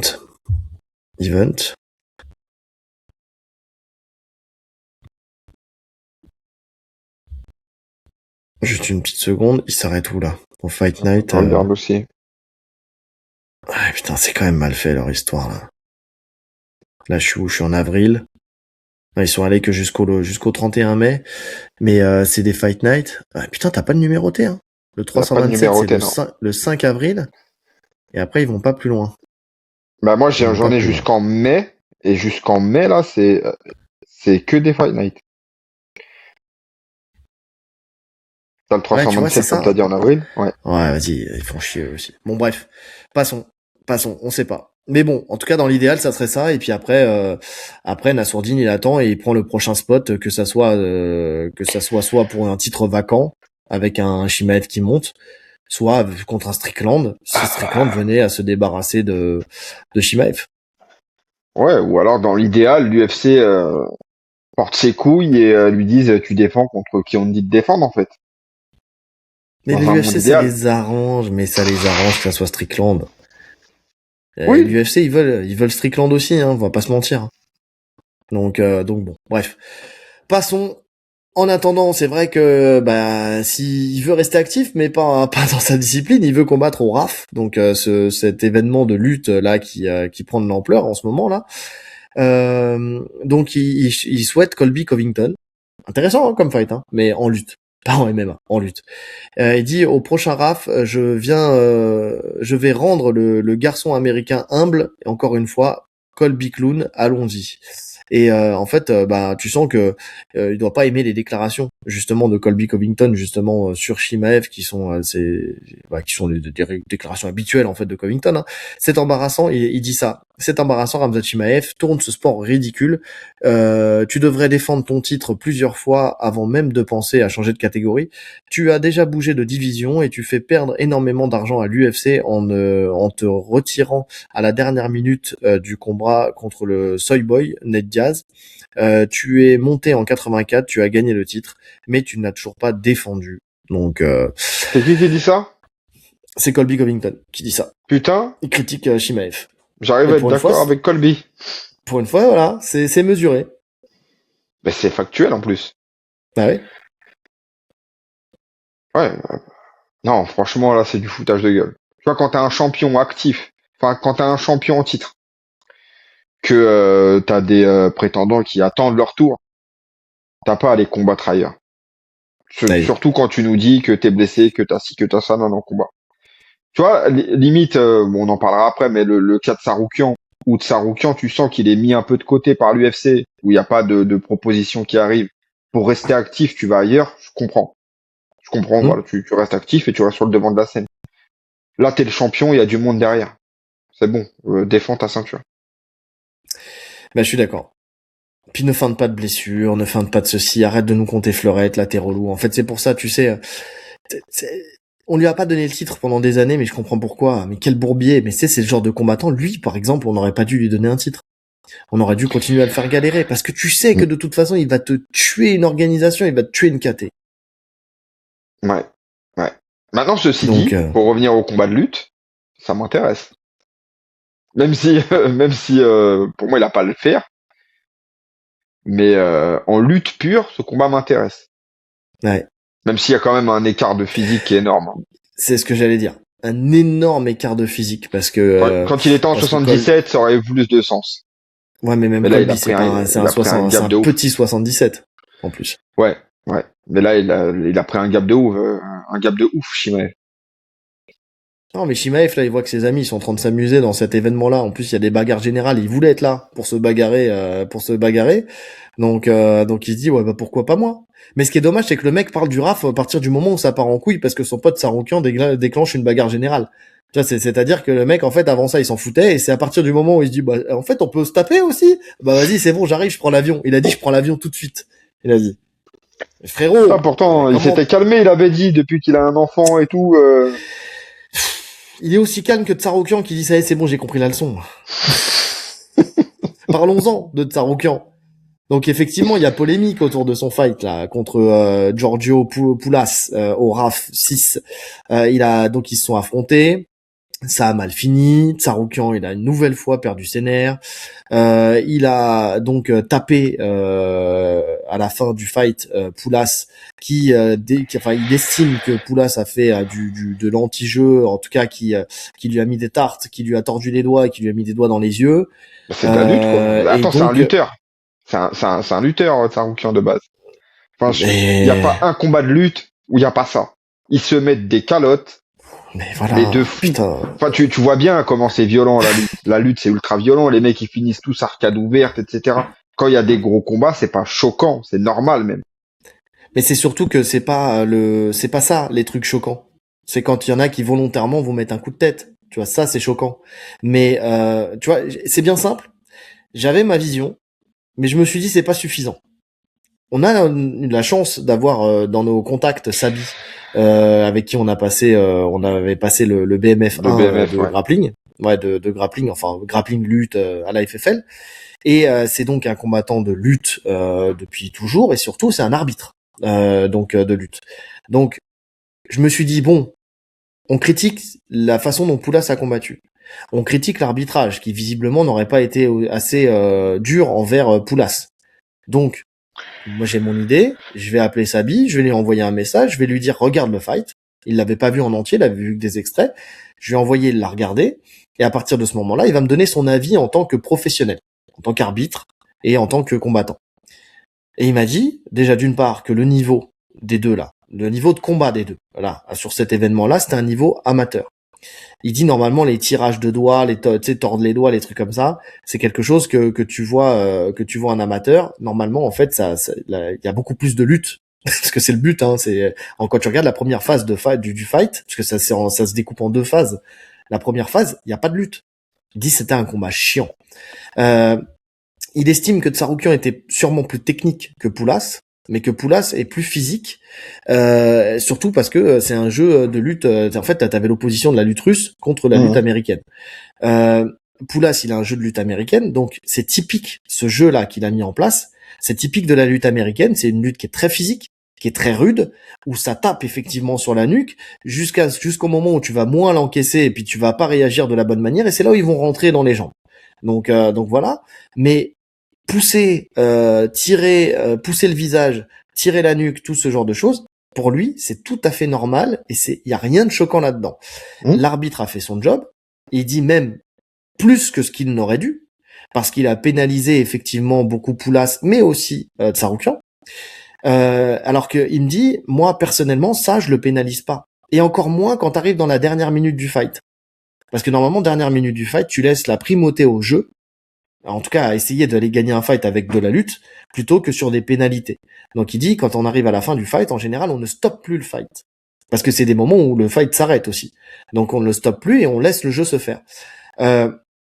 Euh, et pour lui, en fait, Tsarukyan, c'est lui qui a perdu son sang-froid dans ce fight. Parce que la première gifle, en fait, qui est mise, il me dit, regarde bien. Il dit, la première gifle qui est mise, dès le début du fight, c'est Tsarukyan qui la met.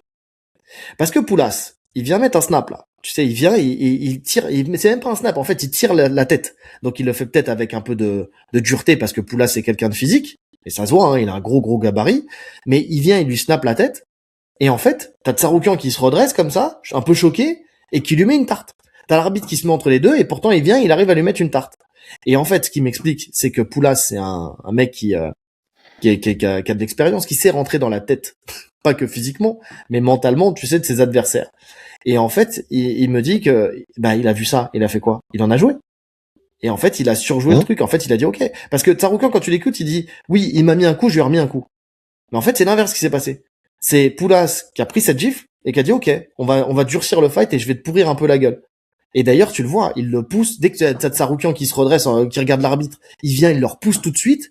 Et en Il fait, c'est pas s'énerve, ouais. illégal de Tu sens faire qu'il ça. perce. Ah, bah non, c'est pas illégal. Ce que je Et te en dis, c'est fait, pas illégal. C'est même et en fait, courant. c'est ça. Et il a capitalisé sur le fait que Tsarukyan avait perdu son sang-froid pour justement le pousser encore plus dans ses retranchements et le pousser à la faute, ce qui fait que qu'il arrive à l'amener au sol une fois. Enfin, c'est Poulas dans la deuxième partie, il arrive à l'amener au sol. Tsarukyan aussi. puisqu'il lui fait mettre les fesses au sol, justement en dehors du tapis. D'ailleurs, il m'a dit s'il avait réussi à lui mettre les épaules au sol, il gagnait 4 points, il gagnait le fight. Et donc, mais il avait pas le scoring, Sabi.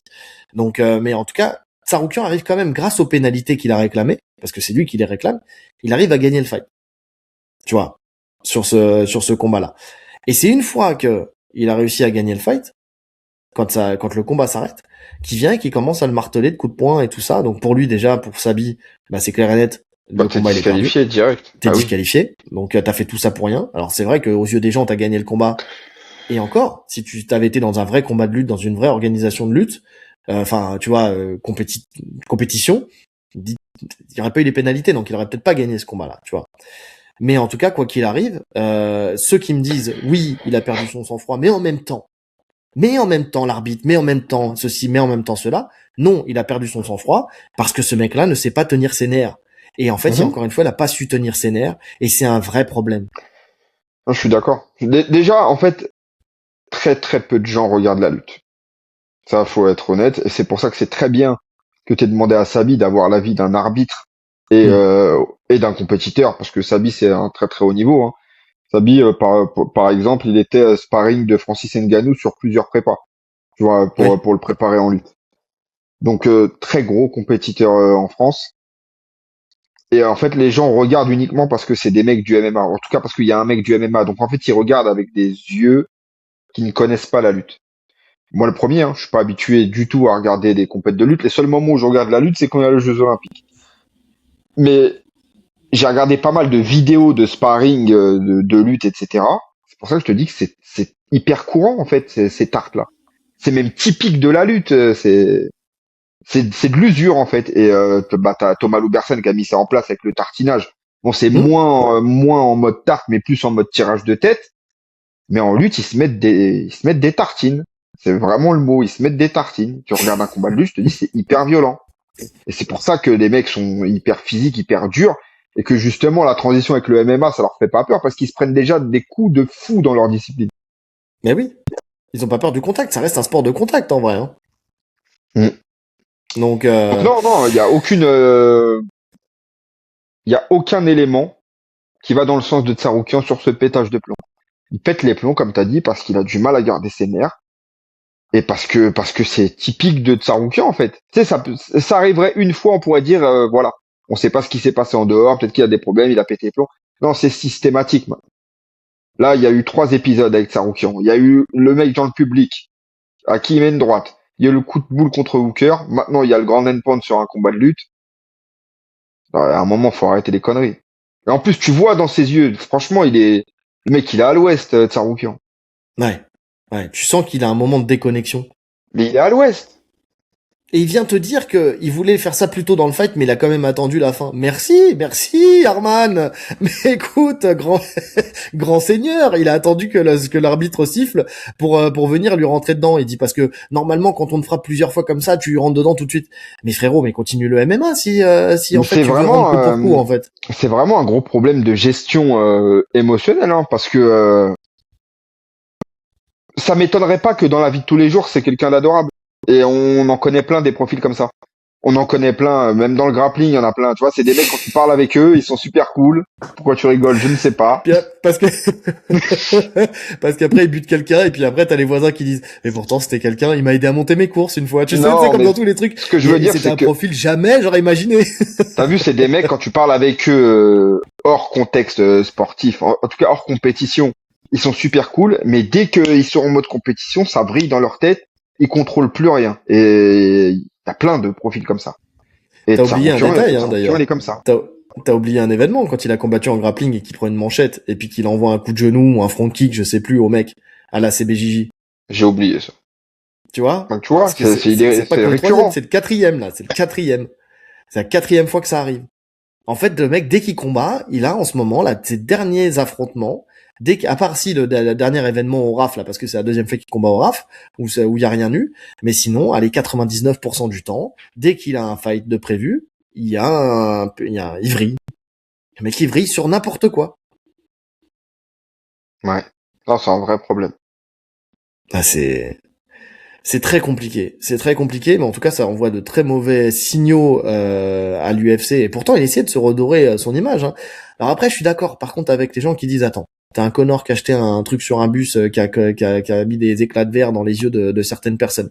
T'as un Diaz qui faisait, qui est envoyé en conférence de presse des bouteilles d'eau à travers une pièce, patati patala. Alors, oui, c'est vrai, c'est vrai. Et ils ont passé à ce genre de personnes. D'accord. Ok, je veux bien. Mais Connor, si on prend juste le cas Connor, effectivement, il y a eu ce truc avec avec Khabib Nurmagomedov où il y avait une vraie haine viscérale des deux. Donc ça, c'est les deux se détestaient. Et d'ailleurs, on parle de ça, mais tu sais, le fait que Khabib derrière, il ait fait le vol de l'aigle par-dessus la cage pour aller atterrir sur la tronche de comment il s'appelle, De de Dylan Dylan Dennis. Dennis. Tu vois, de Dylan Dennis, Ça, c'est pareil. ouais. Dylan Dennis, il mérite, hein. Putain, C'est qu'est-ce qu'il ça. mérite. Mais tu peux perdre ton sang-froid sur un truc. Mais Connor, même s'il a fait du trash talk, même s'il y a eu de la provocation, ce genre de choses, tu l'as rarement vu faire une dinguerie. Si. Là, il y a un truc qui me Poirier. vient en tête quand il avait tapé la main. Non, quand il avait tapé la main de Diaz, où on avait dit ouais peut-être qu'il lui a pété la main. Tu sais, dans le face à face, Ah où il oui, avait, ouais, ouais. tu vois. Donc il y a eu ce truc-là, effectivement, c'est vrai, je vous l'accorde. Mais 90% du temps quand même, c'était du jouet, mais il y avait pas de, il y avait rien qui pouvait mettre. En fait, le truc, il y a rien qui pouvait mettre en En défaut péril, l'organisation ouais. et l'événement. Tu vois, c'est ça en fait. C'est-à-dire que tu sois intenable, que tu joues les trucs, que tu gueules, que tu insultes, que ceci, que cela, à partir du moment où l'événement peut avoir lieu et qu'il y a pas de problème. En fait, pourquoi l'UFC est aussi dur avec Saroukian, c'est parce qu'il peut mettre en péril un événement la veille d'un fight. Quand il met un coup Après, de attends. tête dans le nez d'Hooker, il peut ne Ouais. plus y avoir le combat le lendemain. C'est ça, en fait. C'est qu'est-ce qui se passe au-delà du RAF et de ce qu'il a fait en JJB. C'est ce qu'il fait dans l'UFC. Dans l'UFC, pendant l'événement, donc, qui est filmé, tu te bats avec un mec du public et Hmm. avec procès, etc. Et t'as ce coup de tête contre Hooker où potentiellement tu peux annuler un fight à cause de ça. Et en plus, au-delà de ça, voilà, tu sens qu'ils le portent pas spécialement dans leur cœur non plus. Donc si en plus tu rajoutes ça, il y a un moment, tu cherches tes problèmes. Franchement, c'est vraiment con parce que il est en train de se saboter tout seul, Tsaroukian. Alors qu'il a le Ouais. potentiel pour devenir un très bon, c'est déjà un très bon combattant, mais si on parlait de lui, il était super jeune quand il est arrivé à l'UFC, on le voyait comme un potentiel champion, et je pense qu'il Hmm. en a même les capacités, mais il est en train de se saboter tout seul. Ouais. Ouais, je suis d'accord. Après, juste un truc aussi, pour en finir, cette ligne-là, je l'ai pas lue. Tu vois, Sabi il me disait, est-ce qu'il a pas compris que en rapport physique, il y avait un problème sur ce fight-là et qu'il a aussi, alors sans parler de la bagarre à la fin, mais tu sais qu'il est surjoué sur les snaps et sur les doigts dans les yeux, tu sais, sur les mains, sur le visage, pour gagner du temps, en fait, et marquer son action au bon moment, tu vois, mais ça permettait de pourrir aussi, lui aussi, un peu le fight en surjouant avec l'arbitre. C'était un truc qui m'a dit qui est pas inintéressant aussi. Tu vois qu'il a senti tout de suite dès les premiers contacts que le rapport physique n'était pas dans sa faveur. Tu vois, pour Tsaroukian. Hmm. Donc Ouais. donc bon. En tout cas, visiblement, il voulait se réaffronter le 11 mars à Rio, mais avec un hybride lutte grappling où il y avait 10 minutes pour que Tsaroukian essaye de soumettre Poulas et s'il le soumet pas, il perd. Il y a Poulas a aucun refusé. intérêt. Ces combats, Ouais. il y a aucun intérêt. Tu sais très bien que le lutteur, il sait pas défendre les soumissions. Bah oui. Surtout qu'on n'est Et pas puis sur un différentiel de niveau. Tu sais, encore, tu fais ça contre un lutteur d'élite et contre un grappleur qui sait pas lutter à la limite. Tu vois, c'est intéressant. Là, on est quand même sur deux mecs qui ont plus ou moins, on l'a vu dans ce fight. Il a déjà gagné en lutte, Tsaroukian. hmm. Donc si tu rajoutes en plus les soumissions, quel est l'intérêt? Ouais, je suis d'accord. Je suis d'accord. Donc bon, écoute, il a refusé de toute façon à terme cet affrontement-là. Poulas, il a dit je suis pas un grappleur. Voilà. Et c'est une bonne réponse en vrai. C'est une très bonne réponse. Il y a pas de, il y a pas à chercher. Il y a pas de, c'est pas un grappleur. Donc bon, bref. Par contre, le RAF, il y a un petit événement là, enfin il y a un petit combat qui m'intéresse énormément. Ça sera Oh, au oui. RAF 8 le 18 avril. C'est Dvalishvili contre Henri Cerudo, Magnifique. qui ont eu un face à face entre les deux après que Cerudo ait battu Uriah Faber. Ça, de voir Cerudo, on sait, champion olympique de lutte, on connaît son niveau, il y a pas de problème. Mais Dvalishvili, qui est un très bon lutteur MMA avec une cage, mais un très bon lutteur de base aussi. Dans les règles de la lutte, ça m'intéresse énormément. Tu Ouais. sais, c'est comme un Shimaev Bonical en lutte. Tu vois, c'est ce genre d'affrontement comme ça là qui là me ferait plaisir. Tu vois. Et encore, et encore, je trouve qu'on a plus de réponses sur la lutte pure de Shimaev parce que il shoot sans préparation, Shimaev, tu vois, il shoot et il lutte. En fait, il fait déjà vraiment de la lutte. Là où Merab, sa lutte est quand même très très liée à sa boxe. C'est sa lutte, sa Mm. boxe, sa lutte, sa boxe. Donc le voir en lutte pure, même si j'ai aucun doute que de toute façon c'est un lutteur de fou, hein. Mais contre Cerudo, alors qu'ils se sont affrontés en MMA et qu'il l'a jeté en l'air, Merab, avoir cette revanche-là en lutte, j'aime Ouais, beaucoup. ouais. Ma réponse le 18 avril. Mais en tout cas, ouais, j'aime bien. J'aime bien hein, les oppositions qu'ils arrivent à faire. Et putain, ils ont les moyens, hein, le RAF. Hein. Parce que pour mettre en place ce type de fight, c'est qu'il y a les moyens. C'est que derrière, il y a la machine à C'est billets qui est bien là. Je ça parce que sais. ça va démocratiser la lutte, tu vois. Il y a pas Mm. mal d'événements comme ça de grappes qui se mettent en place. Il n'y en avait pas en lutte. Et ça va attirer aussi le public à regarder ce genre d'événement, le public du MMA, et à peut-être plus apprécier et connaître ces phases de lutte. Donc moi je trouve ça super. Ouais, mais j'aimerais bien qu'il y ait le même événement, mais sur le grappe avec des aussi grandes stars qui s'affrontent, tu vois. Ça m'irait bien aussi d'avoir ça en grappe. Parce qu'on n'a pas ça en grappe. Il y avait un début avec le Submission Underground à un moment. Oui. Là, il y a le Fury qui fait s'affronter quelques personnes, mais c'est surtout des mecs du MMA contre des grappleurs. Ah, j'aimerais bien, tu D'avoir vois, avoir des oppositions comme ça aussi deux en mecs du grappling pur. MMA. Ouais. Ouais. Tu sais, faire une branche UFC BJJ, mais tu sais, super fight, quoi. Mm. Ça serait cool. D'avoir le circuit ceinture. Donc d'ailleurs, j'ai pas regardé celui d'hier soir là de cette nuit, mais là il commence à signer des vrais gros noms là du FC BJJ. Hein. Alors il va y avoir un vrai problème parce que c'est des gens qui vont pas participer à la DCC parce qu'il y a là ils ont fait une La clause. dérogation pour là, mais le prochain ADCC ils auront pas le droit. Il y a une exclusivité. Mais t'as des Nicky Rod qui ont signé à l'UFC BJJ. Attends, je vais te dire ça, c'est bien simple. Attends, parce que j'ai bien aimé. UFC, BJJ, je veux pas écorcher les noms. Tac. Donc, Nicky Rod, on a Rodriguez contre Rocha chez les féminines.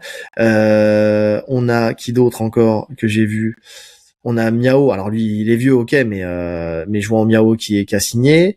La dernière fois, il y avait comment il s'appelle Murasaki. Là, t'as Johnson contre Norat là, donc Johnson il est quand même très très chaud. Enfin, t'as des noms, tu vois. Attends, ouais, Anna Rodriguez, Jasmine Rocha, Devonte Johnson, João Miao. Tu vois, tous ces noms là. Donc Mason Fowler, donc comment je te dis, Nicky Rod, c'est des noms. Fionn Davis, tu vois, Cassia Moura, c'est des noms qui sont très intéressants dans le jiu-jitsu brésilien, dans le grappling. Mm. Donc donc ils commencent à signer des vrais noms. Tu sais, Ronaldo Junior. Rien que la dernière fois déjà, il y avait aussi pas mal de monde. C'était super intéressant. Il m'a fait. C'était très intéressant. Donc il y a des blazes. Il y a des blazes. C'est un truc à suivre. Maintenant, ils sont en train de tuer ils sont en train de tuer le fait qu'ils puissent combattre ailleurs. Et ça, par contre, ça m'énerve parce que si les plus gros noms, en fait, si t'as quelques-uns des plus gros noms qui sont à l'UFC BJJ, mais qui peuvent pas combattre ailleurs, ce qui fait que ça nous privera Ouais. d'affrontements qu'on aime, quoi. Donc, à Mm. voir. Bref, parenthèse fermée. Mais bon, en tout cas, s'ils pouvaient faire rentrer aussi des petits super fights comme ça, façon MMA, ça m'intéresserait beaucoup. Il y a des Mm. combats que j'ai envie de voir. Même sur des anciennes gloires, tu vois. Il y a des combats que j'ai envie de voir. On enchaîne avec le PFL. Donc PFL Bruxelles, donc qui aura lieu le 23 mai. On a Patrick Abirora qui va affronter Benson Anderson, qui a été l'ancien champion des poids légers de 2012 à 2013 avec 3 défenses de titre. Donc jusqu'à ce qu'il se fasse battre par Anthony Pettis à l'UFC. Et donc ils vont enchaîner, enfin ils vont faire ce fight contre Patrick Ibirora. Donc Anderson, il est sur 4 victoires d'affilée en MMA. Depuis, il se bat beaucoup en grappling. On le sait, hein, si vous avez jamais vu. Ça fait longtemps qu'il a pas combattu. Hein. Ça fait 2 ans qu'il a pas combattu en MMA, il me semble. Oui. Par contre, il a combattu en grappling contre Tsaroukian. Là, il s'est fait soumettre contre Tsaroukian il y a pas longtemps. Benson Anderson, c'est si jamais vous avez l'image, c'est lui qui combat avec un cure-dent dans la bouche en grappling. C'est une roulette russe du grappling. Ouais. C'est lui qui prend le Showtime kick d'Anthony Pettis. Exactement, c'est lui qui prend le Showtime kick d'Anthony Pettis. Il s'était affronté 2 fois d'ailleurs, Anthony Pettis et lui. Il s'était affronté au WEC. Non, c'est pas ça. C'est possible. C'est au WEC hein, qui s'est affronté avant de s'affronter. Oui, après l'UFC. C'est ça. Et après l'UFC. Donc il y a ça et on va parler des 2 fights. Hein. Et Taylor Lapillus qui revient, qui va combattre contre Jake Hadley sur ce même événement-là. Donc déjà de retour de Taylor Lapillus. Attends, non, je te dis une bêtise. Attends, c'est à Bruxelles qu'il a. Attends. Oui, c'est sur le même événement. Aussi. C'est sur le même événement. Donc 2 choses. Avant de parler de Patrick Ibirora, parce que c'est quand même le fight là qui est le plus particulier, on va dire, contre Benson Anderson. C'est le main event. Taylor Lapillus avait bien dit que, parce qu'il y en a plein qui disent oui, la déclaration elle a mal vieilli parce qu'il devait combattre pour la ceinture. Alors déjà, il devait y avoir un combat potentiel pour la ceinture avant que Taylor Lapillus ait son spot. Maintenant, ils lui ont assuré d'avoir le prochain title shot, mais ils lui avaient laissé l'opportunité de refaire un combat s'il le souhaitait.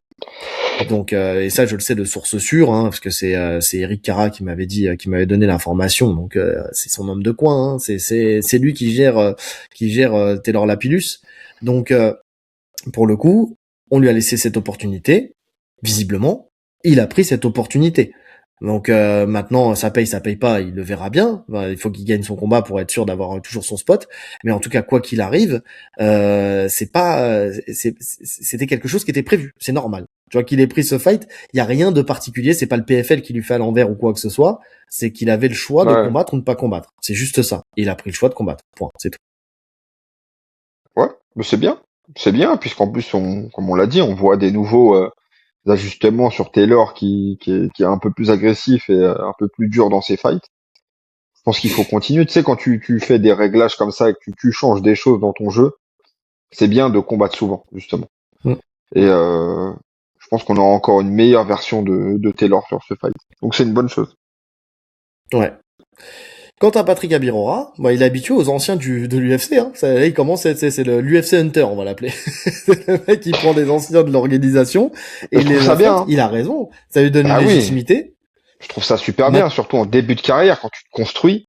Tu vois, avoir ça sur ton CV alors que t'as peu de combats professionnels, mais avoir tous ces vétérans UFC, c'est mortel. C'est ça. Maintenant, donc, Benson Anderson, bon, ça fait longtemps, hein, parce qu'il y a tous les nouveaux fans ne savent pas qui c'est. Nous, on sait très bien qui c'est. Moi, j'aimais beaucoup ce combattant-là. Hein. C'est un combattant qui est très impressionnant hein, de base. Puis j'ai beaucoup aimé le suivre aussi en grappling derrière parce que très bon. Il avait fait la DCC.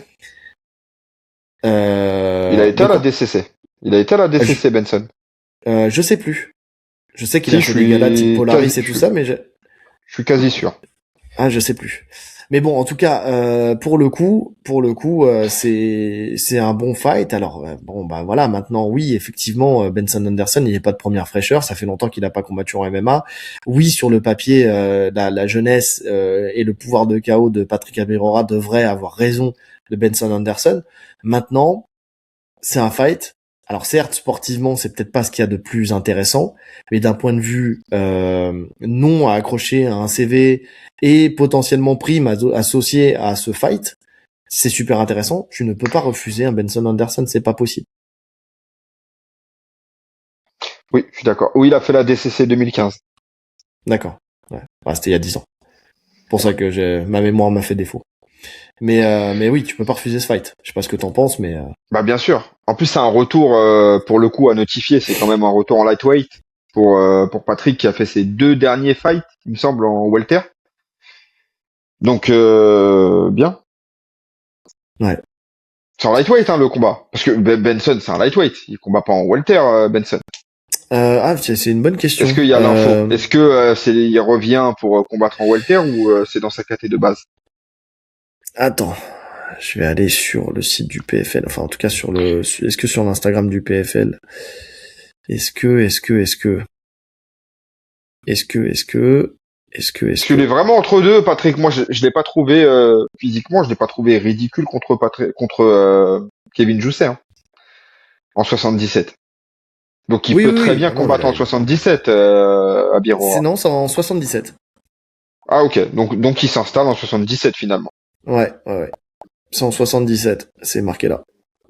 Bon, ce qui est pas déconnant, c'est un Benson Anderson qui a pris de Enfin, l'âge, ouais. tu vois, qui a pas envie de Oui. se prendre la tête à faire un gros cutting. Pourquoi pas, hein. Ok, Pourquoi pas. 77. Ouais. C'est en train de devenir une grosse star à Birora pour l'organisation, pour le PFL. Ouais. Ouais, tout à fait. Tout à fait. Mais il a tout pour. Hein. Il met des finishes. Il parle bien. Il a un bon style. C'est vendeur. On sait qu'il développe le marché francophone. Donc là, Belgique, France, c'est kiff kiff. Oui, Non, pour il moi, il a. peut remplir la salle facilement, hein. Oui. Bah, Benson surtout là-bas. Anderson ou pas, de toute façon, aujourd'hui, il remplit avec son nom, Patrick Abiro, hein. En Belgique, Mais, hein, je parle, hein. mais même en France. Même en France, Ouais. je suis sûr. Ouais. Donc non, c'est fort. C'est fort et ça devrait, dans la logique des choses, au vu de leur carrière actuelle, je pense que ça devrait bien se passer pour Patrick. Et peut-être Je suis d'accord. après ce combat, passer sur des tests un peu plus compliqués. Tu vois, des mecs qui ont peut-être moins de noms, mais Là, je crois qu'après, moins il pense à Royce Gracie. Le mec, il va toujours plus loin. Alors, je vous ai pris un ancien champion.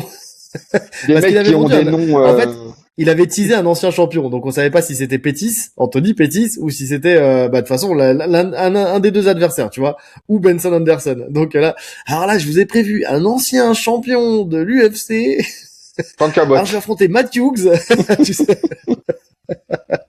le mec, il part dans des trucs. Non, mais ouais, franchement, après, oui. Je pense qu'après, il aura validé ce truc de. Là, en fait, il augmente sa cote de popularité. Maintenant, Ouais. il va falloir après augmenter l'adversité, mais c'est bien fait, c'est bien managé. Franchement, y a rien à dire sur ce début de carrière. Mais moi, je trouve que le combat contre Kevin Jousset, de toute façon, en termes de logique et d'adversité, c'était très En bien. plus, c'est vrai que c'était parfait le combat. C'est très bien. C'était même un test. C'était même un gros Ben test oui, contre mais Kevin bien Jousset. sûr. Bien sûr. Donc oui, Donc, non, c'est toujours bien dosé les choix de son manager. Donc non, parfait. Je suis sa carrière avec beaucoup d'attention. ouais. Oui, parce que là, pour le coup, effectivement, bon, il y a pas l'intérêt sportif, il est pas trop là. Mais par contre, le combat d'avant, non, c'était pas le cas. Mm. Non, c'est pour ça, si t'arrives à jongler sur les deux comme ça, et puis à Ouais. toujours garder une crédibilité sportive en prenant des adversaires type Jousset et en prenant des noms qui font bien sur le CV avec un Benson Anderson, parce que en fait, la question c'est tu sais de se dire ah ouais Benson Anderson, mais attends c'était quoi à cette époque-là? Il y en a plein qui se posent pas la question, ils regardent le Sherdog et puis ils calculent pas de Et puis, savoir non, ce que mais c'était. Ils attends. voient ancien champion UFC, ils se disent ah ouais quand même il a battu un ancien champion UFC, sauf qu'ils ont oublié que c'était il y a 12 ans. Tu vois il a arrêté d'être champion il y a 12 ans, tu vois, c'est quand même énorme 12 ans. Ouais, bien sûr. Maintenant, comme tu l'as dit, quand même, c'est quand même quelqu'un qui est sur 4 victoires. Donc en Hum fait, c'est quelqu'un qui est encore actif, bien actif, puisqu'en plus il combat en grappling souvent, avec un très très bon niveau, une Tout à fait. expérience de folie. Donc c'est loin d'être un combat facile. Hein. Faut On pas n'est pas sous-estimer. sur un voilà, on n'est pas sur un profil qui prend des vieilles gloires pour tu sais des mecs qui sont des chèvres à la retraite depuis je sais pas combien de temps, histoire de gonfler son palmarès. Non, non, comme t'as dit, il jongle bien entre les deux. Notoriété et quand même expérience à prendre dans la cage. Donc non, c'est parfait. Un petit intérêt sportif. Bref, on termine avec la dernière actu qui est donc l'avenir de Rico Verhoeven, puisqu'on sait qu'il avait refusé Derek Lewis, ou c'est Derek Lewis qui l'a refusé. D'ailleurs, il a expliqué que l'offre de l'UFC, elle était tout à fait Ouais, ouais. raisonnable et tout ça, voilà, mais qu'il a fait un choix. Alors, il parlait de comment Anthony Joshua à un moment, mais ça sera pas Anthony Joshua, puisque finalement, ça sera Alexander Usyk qu'il va affronter en boxe anglaise le 23 mai, en main event je crois que c'est un truc Netflix encore, hein. Je suis pas sûr. Si, je crois. Putain, Je sais pas, j'ai pas attends, vu. j'ai pas l'info. J'ai pas l'info. Attends, je vais chercher. Bah écoute, le choix il est Euh, vite fait, hein. Peu importe l'offre qu'on t'a fait à droite ou à gauche, si Usyk, t'as possibilité de l'affronter, tu sais que tu prendras 10 fois plus contre Usyk que contre n'importe quel autre adversaire. Tout à fait. Le seul Donc, truc, c'est le que seul truc, je c'est que sais tu vas pas te ce que faire t'en rouler dessus. penses, mais Bah, voilà, mais ce mais, combat mais, là, c'est, mais mais, tu c'est sais, je même vois pas les gens ils rouler sont dessus. hypés, mais Mais non, bah non. je- Bah non. Il y a même pas une once de doute sur ce combat, tu vois. Il va se faire rouler dessus. Tu vois, au même titre qu'un Mayweather Connor. Tu vois, j'en suis à ce niveau-là. Il y a vraiment zéro doute. ouais, non, c'est pas un truc Netflix. Oh là là, c'est en Égypte visiblement.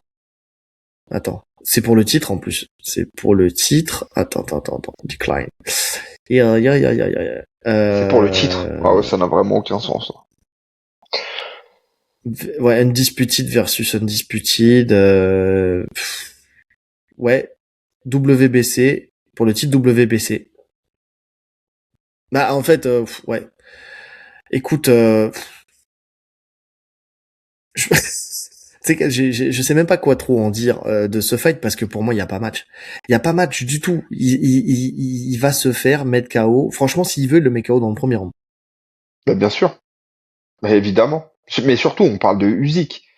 Usyk actuellement, c'est vraiment ce qui se fait de mieux chez les poids lourds. C'est vraiment le top. Ça fait longtemps qu'il n'y a pas eu un champion aussi fort que Usyk. Moi, je le trouve vraiment impressionnant. Ouais. Techniquement, physiquement, il y a vraiment tout chez Usyk.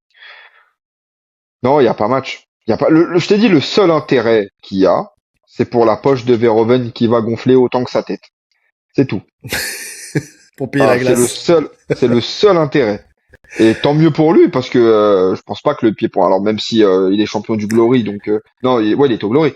Donc, je pense pas Oui. qu'il soit pauvre, mais disons que c'est pas les sports qui payent le mieux.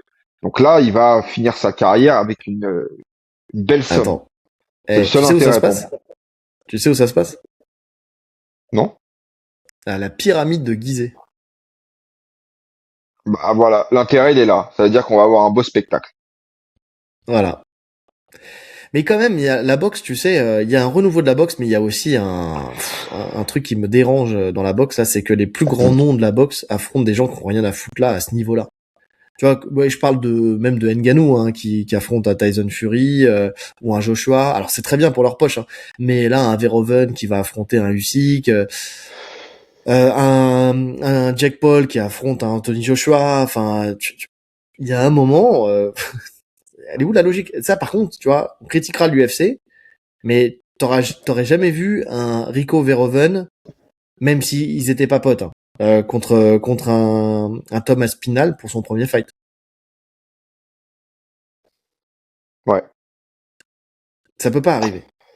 Alors, tu peux avoir un mec d'une autre organisation de MMA qui vient pour la ceinture, ça a été le cas avec Pantoja contre je sais plus Asakura. Ouais, Oui. contre Asakura, ça c'est fait. Mais tu verras pas un Verhoeven débarquer Un mec d'un autre sport venir. Ouais. ou un Usyk débarquer en MMA et combattre pour le titre tout de suite. Ça n'arrivera pas. Ah, je sais pas, dans ce sens-là. Je Non, pense non, que ça tout, n'arrivera tout pas. dépend de la star que t'es. Ouais, je Tu sais dis pas. ça, Usyk demain il appelle Dana, il dit je me lance à l'UFC, je veux un combat pour la ceinture, il lui gagne pas. Il lui donne dans la seconde. il dit fais tes preuves, frérot, fais tes preuves. Mais jamais de la vie. Il lui donne tout de suite. Après, je dis ça, c'est peut-être parce que Usyk ne fera jamais ça. Voilà, dans ce sens-là, de toute façon, ils le font pas. Ouais, Non, ben, ouais, c'est pas il y a, faux. y a pas grand-chose à en dire. Il y a pas grand-chose à en dire. Je pense Il y a pas juste à se que, poser. comme je te dis, sportivement, c'est peut-être le moins bon choix pour Verhoeven. Sportivement, si tu te projettes sur le long terme et sur la suite d'une carrière. Je pense que dans la KT des lourds, il y avait des choses à faire à l'UFC, potentiellement, avec un bon travail adapté. C'est quand même un sacré athlète, Verhoeven, Quand tu vois le niveau des lourds actuels à l'UFC, il y a de la place. Donc sur le long terme, il y avait des choses à faire. Et économiquement, c'était la boxe anglaise le mieux. Donc il a choisi le côté économique. Ouais. Écoute, on se posera le 23 mai devant ce fight et on se couchera pas trop tard. C'est ça l'avantage. Ouais, mais attends, sur DAZN, ils te font des présentations pendant 4 heures. Ils c'est rendent vrai. fou. Là, en plus, si tu C'est m'as dit c'est aux DAZN. Pyramides, ils vont te faire un concert, ils vont te faire ci, ils vont te faire... vas-y. Ouais, non, en fait, je sais même pas si je vais le regarder en live, en fait. Je crois que je vais regarder le replay. Le highlight. Parce que le highlight, ça sera le combat, logiquement. Ouais, c'est ça. Non, c'est vrai, c'est vrai. Bon, bref. On a fait le tour. Mot de la fin? Qu'est-ce qu'on peut avoir comme mot de la fin? Du FC Hunter? Non. Qu'est-ce qu'il y a? Le mot de la fin. Putain. Qu'est-ce qu'on a dit là qui était pas mal, qui était pas mal. Titre vacant, Il y a eu beaucoup de sujets là, j'ai même plus tous les sujets en tête. Eh oui, c'est ça, c'est que